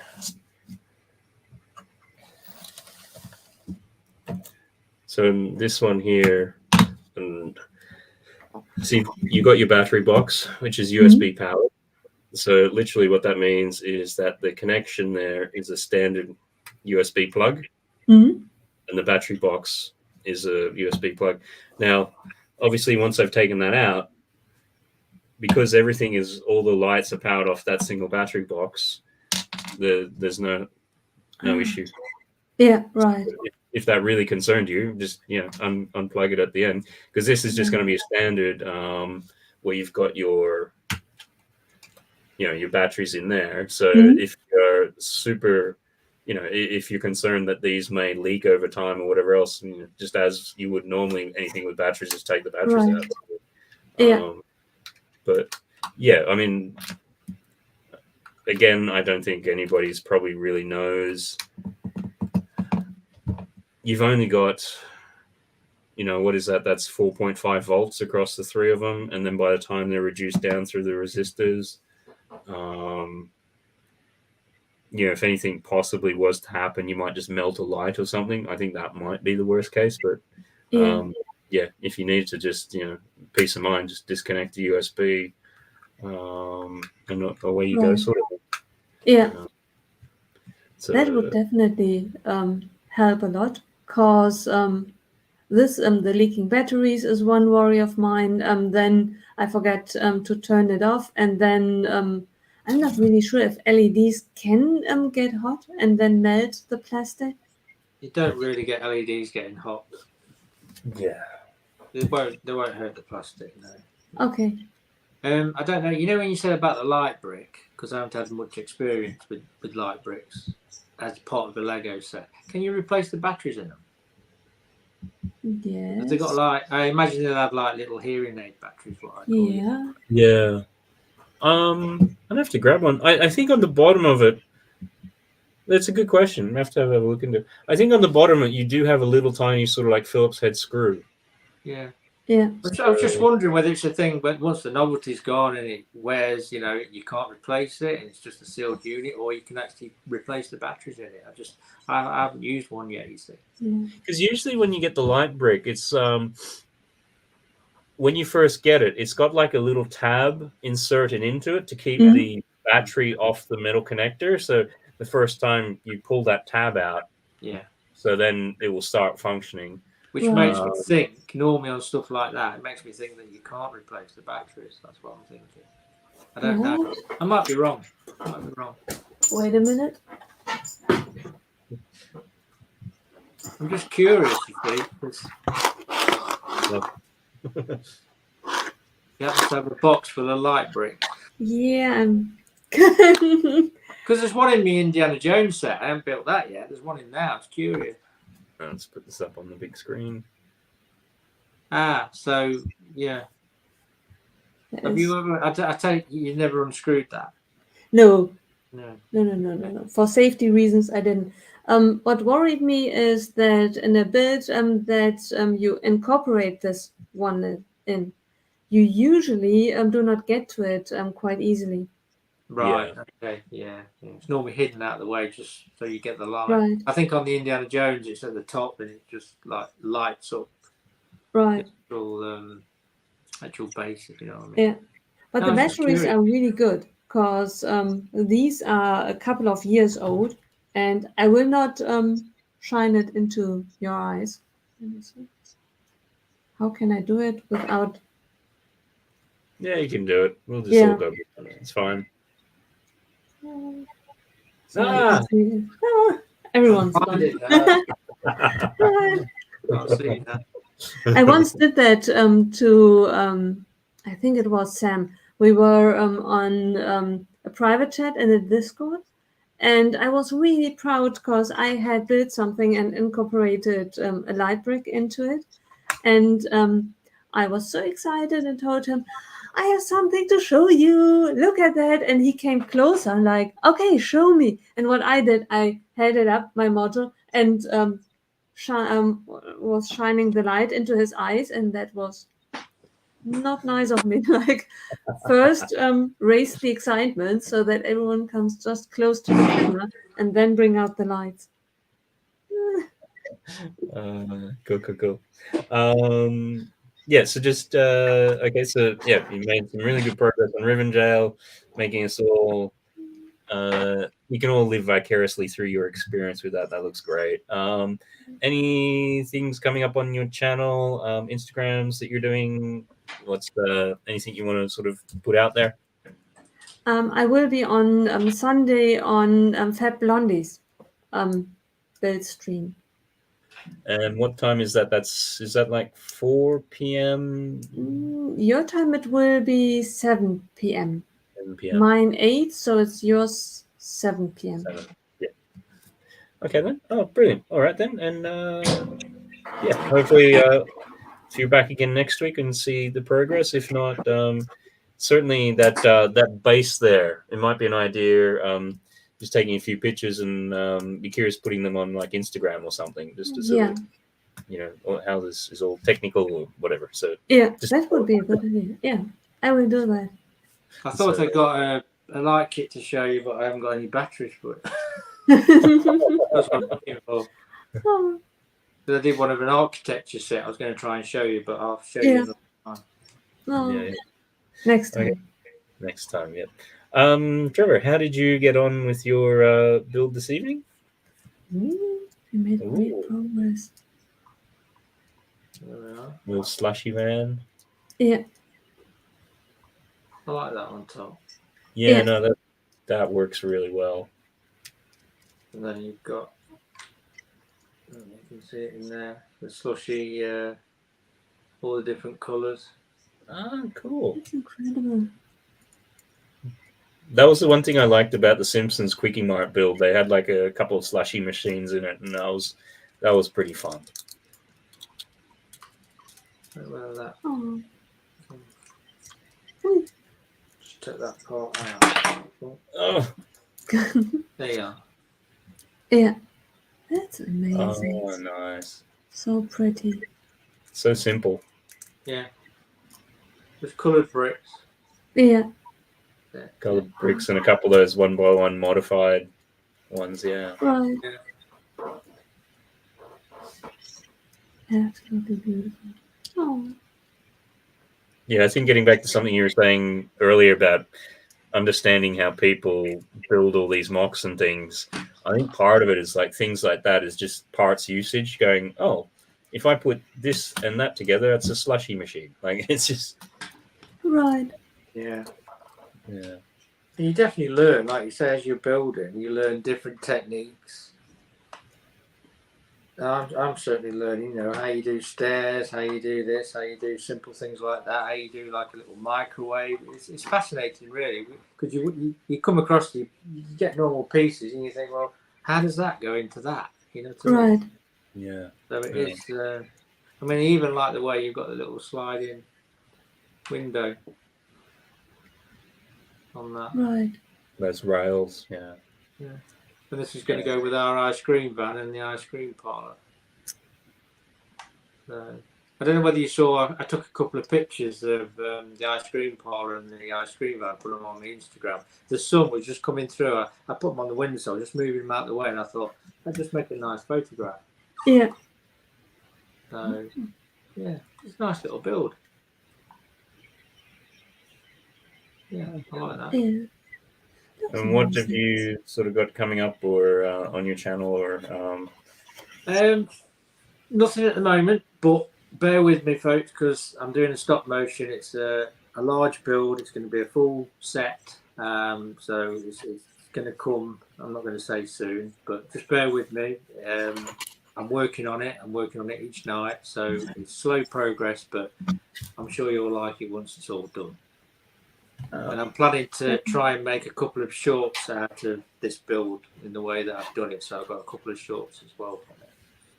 Very All right, brilliant, excellent. That's a nice little tease for something coming at some stage in the future. I'm just trying to... where are we here? Have a look at the poll if I can find it. I think part of the reason anytime I do this is it tries to load up another instance of this live stream, which the lag tonight, at least the last couple of hours, hasn't felt too bad. I mean, would that be fair, or are you just being all nice? I thought tonight you were a lot better than previous streams. Yeah. I felt sorry for Brett because you could tell there was a massive lag there. Right. Yeah, no, that's unfortunate. So, did you pass it on to him? Yeah, no, he'd after he dropped out, he'd message me on. Just kidding. Like, okay, that's a virus that. Okay, you have to keep it unless you find someone to pass it on to.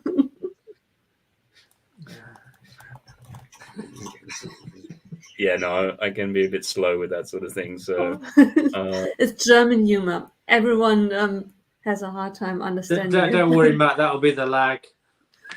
Right. Yeah, I'll get the funny part in a week's time. No, I'm just trying to. Trying to just find this poll so I can end it and tell people about it. But A big shout out while Matt's looking out for that. A big shout out to the replay gang because they've just joined us. Right. For the lag. We apologise for the lag. Did you ring your ISP provider up? Because you've certainly been a lot better this week. I'd like to claim credit for that, but no, it's on the list along with Lego about getting a new UCS screen. I've got mine. Yeah, I know. That's when I saw that there. So like, well, I should have just gotten you to get it. So, although I, for the life of me, cannot find this poll. So can either you guys see it on your screen or anything? Any results? I can't see it on mine. Okay. And yeah, okay, we'll just move on to other things. So yeah, just for me, I'll probably have the the top 5 most expensive from 2012, sometimes over the weekend. I've obviously done a couple of light kit videos recently, so certainly check out the Funhole cabin, which I think I've actually put a link down in the description. If you happen to be watching this anytime within, I think, the first week, if you go to that video, there's then a link to the Funhole website, and there's a way that you can get $30 off your order. It's like you got to tag them and do a few things, but if you're interested in getting that, so that can happen that way. Be back next Thursday with the live stream as usual, so hopefully you see people then. A shout out to the people that were earlier around in the chat: Monarch, Simon, Nerf, Ian, Brickbod, Click and Cliff, Brickapix, Big Nate Bricks, KO, Bricks, Brickaskew, Minifigure Who, and Brick Scene, and I think those are the main people. Sorry if I didn't quite grab your name, but we were always appreciating that. Just sort of seeing anything else. I think those are the main things we got there. I don't suppose anybody else found that poll. Still just trying to look, but who knows? That's I'll try one more time. It's sometimes buried within the studio setting somewhere, which no, it's not happening. Anyhow. Yeah, the poll I can't see anymore. I even started a new tab with the YouTube stream. Usually when you sign in new, then the poll is offered to you again. But yeah, it wasn't there. You could run that poll on your Instagram. Yeah, well, either do that or I'll put it at the beginning of next week's stream or something like that. So yeah, if you got this far, watch next week as well. Right. Watch us next week to find out the results. Right. Results. Yeah. How to keep an idiot in suspense. I'll tell you next week. We've got a cliffhanger. Right. Leave a a comment under the stream, the recording of the stream, and guess how the results will be. Yeah. You even guess how they were. Alrighty then. Thanks very much for everyone. Lady McBrick, hope you have a good week. Drew's videos, always good to see you. And we even got 50% more with Tom in a bit earlier. Enjoyed it. Thank you very much for having him on. Thank you. He loves that. Yeah, no, it'd be great. We'll definitely get him on again soon. Hopefully we'll do the father and sons or parents and kids stream or something in summer holidays. And a shout out also to Brett's Builds, who was in a bit earlier. It seems like he managed to catch my little virus laggy problem. So thanks for that, Brett. Save me some problems later on. Otherwise, have a good one, everyone, and see you next week. Yeah. Cheers. Bye. Bye.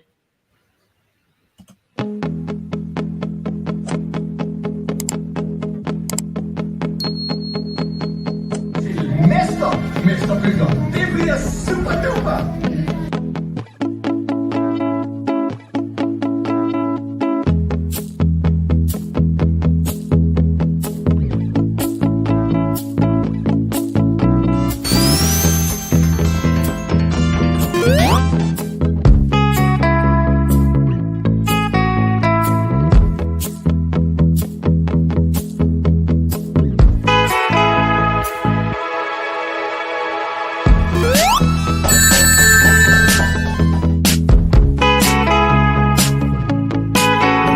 See ya. Good afternoon, good evening, and good night.